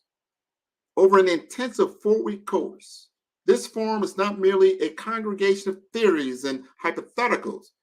It is a crucible of practical, actionable strategies. These strategies are the culmination of years of expertise, research, and real-world application. They are designed to deliver measurable returns, not in years or months, but almost immediately. So let's talk numbers, for they tell a compelling story. Picture the impact of streamlining your operations, where efficiency gains translate directly into cost savings. Envision the power of a well-crafted marketing strategy that not only reaches more potential customers, but resonates with them, leading to increased sales and customer loyalty. Imagine harnessing the power of data analytics to make informed decisions, reducing risk, and seizing opportunities that were previously hidden. But the value of this forum extends beyond these immediate financial gains. It lies equally in the knowledge you will acquire and the network you will build. The knowledge shared here will arm you with the insights to stay ahead of industry trends, to foresee and navigate through market changes, and to innovate continually. And then there's the network, a community of like-minded professionals, industry leaders, and potential collaborators. This network is your gold mine of opportunity. From potential partnerships that can open new market avenues to mentorships that can offer guidance through your business journey. Investing in the Profit Booster Forum is, in essence, investing in the very foundation of your business's future. The returns of this investment are manifold and enduring. We're talking about creating a sustainable competitive advantage, fostering a culture of continuous improvement, and establishing a brand that stands out in a crowded marketplace. As you participate in this forum, you will witness the transformation of your investment into tangible results. You will see the growth in your operational efficiencies, the increase in your customer engagement, and most importantly, the positive impact on your bottom line. Remember, the true measure of this investment is not just in the immediate financial returns, it's also in the long-term value it adds to your business in the form of knowledge, networks, and a renewed strategic vision. Today, I want to extend that invitation to you, an invitation to embark on a transformative journey with the Profit Booster Forum, a unique collaboration between 5-Star BDM and Solutions with Results. This 4-week intensive branding forum, led by myself and the distinguished Sydney Warnsby, is designed to propel your business out of stagnancy and to the realm of growth and innovation. In week 1, your journey begins with an in-depth exploration of branding strategy. In this phase, we dive into the intricacies of market research. You will learn to assess your business's strengths, weaknesses, opportunities, and threats, a foundational step in carving out your niche in the market. In week 2, you're going to build on the insights from week 1, and we move on to develop a compelling market-dominating position. This isn't just about standing apart from the competition. It's about resonating with your target audience at a deeper level. We'll guide you in translating your unique insights into a powerful market-leading stance. And in weeks 3 and 4, we tailor your strategy with expert guidance in these final 2 weeks. The forum takes an even more hands-on approach. So you will receive dedicated support in creating a skills gap analysis and market dominating position statement for your business. This process is enhanced by the invaluable opportunity of receiving peer reviews and expert feedback. And throughout this journey, you'll experience the power of collaborative learning, an approach that not only broadens perspectives, but deepens understanding. And with support from our industry-leading experts like myself and Sydney, you're not just gaining knowledge, you're gaining allies in your business growth. But what sets the Profit Booster Forum apart is not just the unparalleled expertise and structured learning approach. It's our commitment to overcoming financial constraints to deliver innovative branding solutions. Thanks to the exclusive sponsorship by 5-Star BDM and Solutions with Results, this forum offers actionable strategies, peer insights, hands-on guidance at an unbeatable price. So if you're feeling stuck and in a business rut, unsure how to differentiate your brand in a saturated market, the Profit Booster Forum is your strategy, your gateway to break through. It's here that you'll transform your branding strategies, elevate your market position, and turn potential challenges into lucrative opportunities. Don't miss this incredible opportunity to learn, grow, and thrive in the ever-changing business landscape. I want you to join us online. It starts January 27, 2024, and unlock the secrets to maximizing your profits. This is your chance to reshape your brand's future and to steer your business towards unprecedented success next year. As we stand at the precipice of an exciting journey, I want to have you embracing this as a risk to a pathway to a more successful opportunity in the ever-evolving business landscape. The most significant risk we face is the temptation to remain in our comfort zones. The greatest achievements in business, as in life, often come from stepping into the unknown and embracing risk. The Profit Booster Forum is your opportunity to take that bold step. Remember, inaction is the only strategy guaranteed to fail in a world that changes with each passing second. Our time together in the forum is not just an exercise in learning. It is a blueprint for your business's growth. Our focused learning objectives are designed to equip you with the tools and knowledge needed to navigate the complexities of today's business world. From in-depth market research to innovative branding strategies, each session is tailored to provide you with actionable insights that you can apply directly to your business. And one of the most valuable takeaways from the forum will be your personalized skills gap analysis. This analysis is more than just an assessment. It is a mirror reflecting your current capabilities against your business aspirations.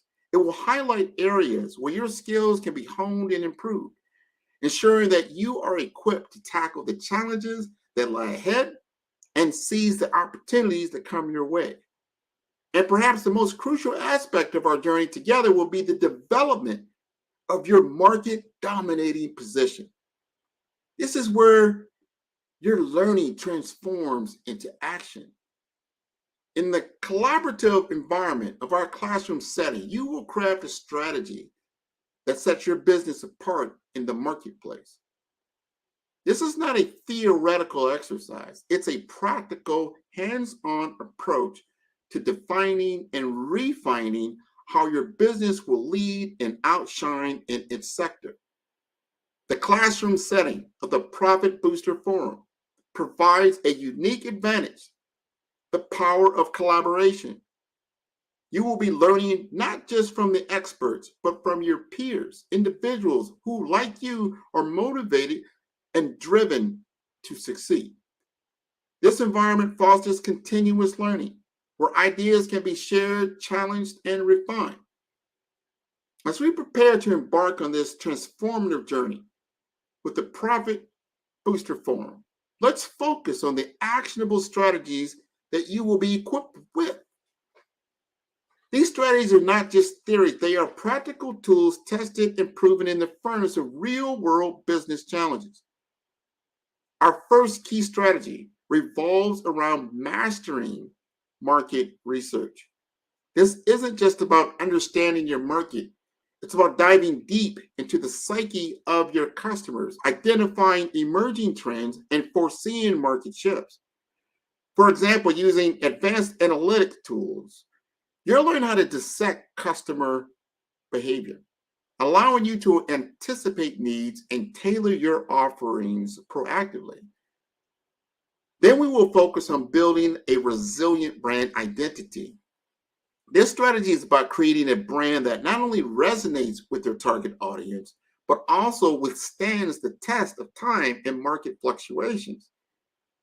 We will explore how to craft a brand story that connects emotionally with customers, just as successful brands like Netflix or Airbnb have done, resulting in increased customer loyalty and brand advocacy. You'll learn how to position your offerings in a way that differentiates you from your competition. We'll dissect case studies of businesses that have successfully repositioned themselves in the market, achieving a unique niche. For instance, how a local coffee shop transformed its business to focus on sustainability and ethical sourcing, capturing a new market segment passionate about these values. These strategies are not just the tip of the iceberg. The Profit Booster Forum is designed to take you through these and many more, providing you with a comprehensive toolkit to elevate your business. As we conclude our session today, remember that the Profit Booster Forum is your opportunity to transform these strategies into tangible results for your business. The journey from understanding to application is what will set you apart in this competitive landscape. I invite you to join us, to immerse yourself in this rich learning experience, to emerge with a business that is not just surviving, but thriving.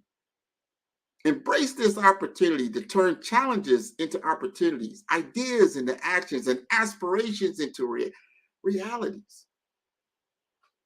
So as we conclude, I encourage you not just to participate, but to engage fully with the Profit Booster Forum. Take this opportunity to analyze, strategize, and revolutionize your approach to business. These tools, these strategies, and insights you will gain are designed to propel your business forward in ways you might not have imagined. In the rapidly shifting sands of the business world, let the Profit Booster Forum be the catalyst that transforms your challenges into opportunities, your ideas and actions, and your aspirations into realities. Fear of failure is a shadow that creeps behind every entrepreneur. But in the Power Booster Forum, you will learn to dance with that shadow, turn it into fuel for innovation, and watch it vanish in the light of your success. Thank you for joining us today, and I look forward to seeing each of you thrive and excel as you embark on this transformative journey with the Profit Booster Forum. Hello. Thank you so much, Grant. That was powerful. I love that quote. Inaction is the only thing that guarantees failure. Wow. I'm going to steal that. And that is so true because, I talk about that all the time. If you could dream as much you want, you could have this great vision, but if you never take that first step and take that action, you're not going to achieve any of those goals. And as entrepreneurs and business people, that was just solid. So thank you so much for sharing that. Any final thoughts? And would you like to leave your contact information where you can be reached? Absolutely. First, where can you find the Profit Booster Forum? You can go to my website at 5-star. That's the number 5-star. Be like Brandy for developmentinformasters.com. Along the top, you'll see Profit Booster Forum. Just click on it. You'll see information, and then you can register. If you're on Eventbrite, do the same thing. Put in the Profit Booster Forum, Grant McGaw, Sydney Warrensby, 5-star BDM. It'll pop up. It'll start on January 27th. Now, they're filling up quickly. We're going to do a cohort of about 20 individuals.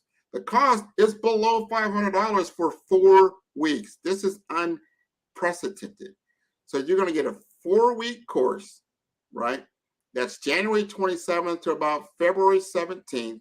You're going to get 2-hour sessions with industry experts and a cohort of 20 other individuals. I encourage everyone. This is a once-in-a-lifetime opportunity to grow your particular brand.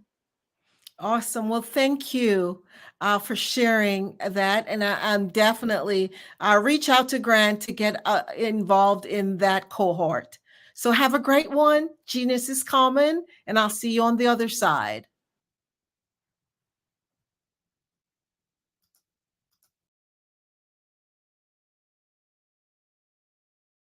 Sometimes you got to hear the news from the Black perspective, and more specifically, Black publishers. And that's exactly why you have to download the Hey Tie app, the largest mobile app delivering breaking news, videos, and podcasts from 200 of your favorite Black publishers. Yes, 200 Black publishers delivering news as it happens, literally all in one app. Go to HAYTI.com or download the app in the Google Play Store or Apple App Store. It's completely free, along with information that you can trust, so go check them out.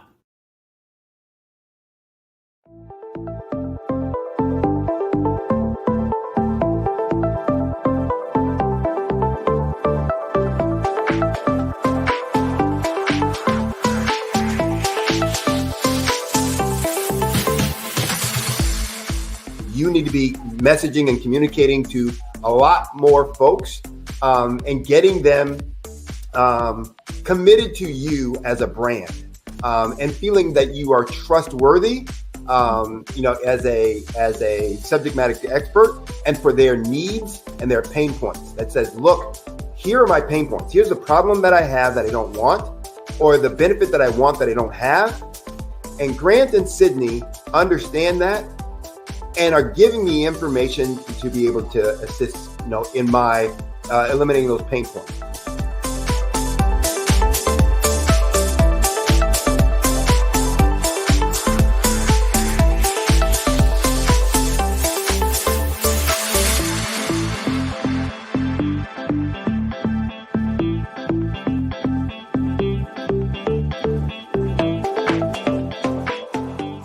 You're going to get a lot out of this workshop. We're going to show you ways that you can begin to look at this particular problem, that you can apply different formulas, techniques, and skills. They're going to get you to that next level. And then you'll understand the value that we're bringing.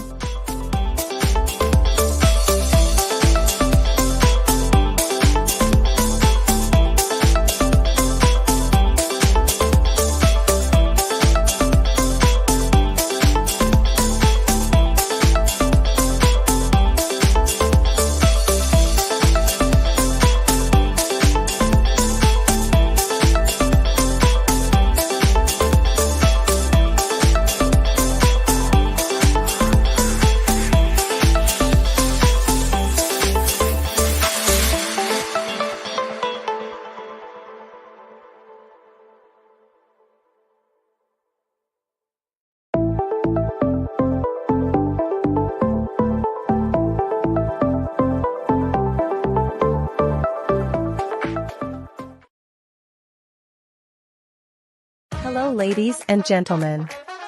Allow me to introduce myself. My name is Tara Bush, and I am the co-founder and COO of the Hello LLC, where our mantra is helping everyone live life optimally. And more importantly, helping entrepreneurs leverage leading-edge optimizations. We help businesses build, brand, automate, and pivot into the future. With over 22 years of corporate C-level experience, I carry a wealth of knowledge and expertise in my professional portfolio. My professional journey has encompassed various facets of business, executive leadership, project management, marketing, systems, space planning, and strategy implementation. I have had the pleasure of partnering with and managing multi-million-dollar projects for the top Fortune 500 companies, prestigious universities, and well-known sports teams around the world, like ExxonMobil, Apple, Samsung, Citgo, HP, Ziegler-Cooper, the Houston Astros, the Dallas Cowboys, Bank of America, and Vanderbilt University. What fuels my drive is a passion for innovation and creativity that knows no bounds. I thrive on pushing the boundaries and thinking outside the box to bring fresh, ingenious ideas to the forefront. I turn visions into reality. As a leader, I am a steadfast advocate for integrity and creativity. I am driven by a profound desire to help individuals and businesses create their own return on time investment while leveraging technology. At the Hello LLC, we are more than just a 3D digital marketing agency. We are a community committed to helping, building, and thriving together with integrity. We can either show you, teach you, or do it for you. We believe in the power of innovation to transform the status quo. My fellow professional powerhouses, in the spirit of abundance, I firmly believe that there is enough prosperity in this world for all of us to thrive together. So, I invite you to make the pivot because the future is already here.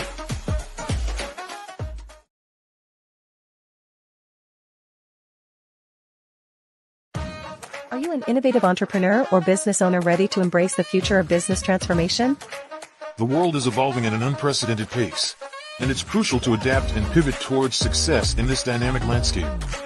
At the Hello LLC, we are dedicated to guiding you through this transformative journey, offering a comprehensive suite of services that extend beyond the metaverse and 3D immersive experiences. Our mission is to empower businesses and brands by assisting them in building, branding, systemizing. The Black Business Expo is changing my life. This year, they are giving away laptops and even $5,000 in cash to students just like me. I'm Alexis, and I want to go to college to fulfill my dream of becoming an entrepreneur. Help the Black Business Expo going to www.blackbusinessexpousa.com and also becoming a vendor, a sponsor, or donating.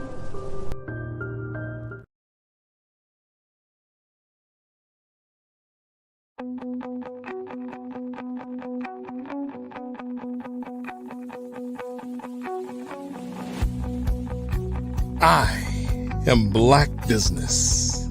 From the moment I wake until the time I sleep. Yes, I am Black Business. I am Black Business. Tell me, are you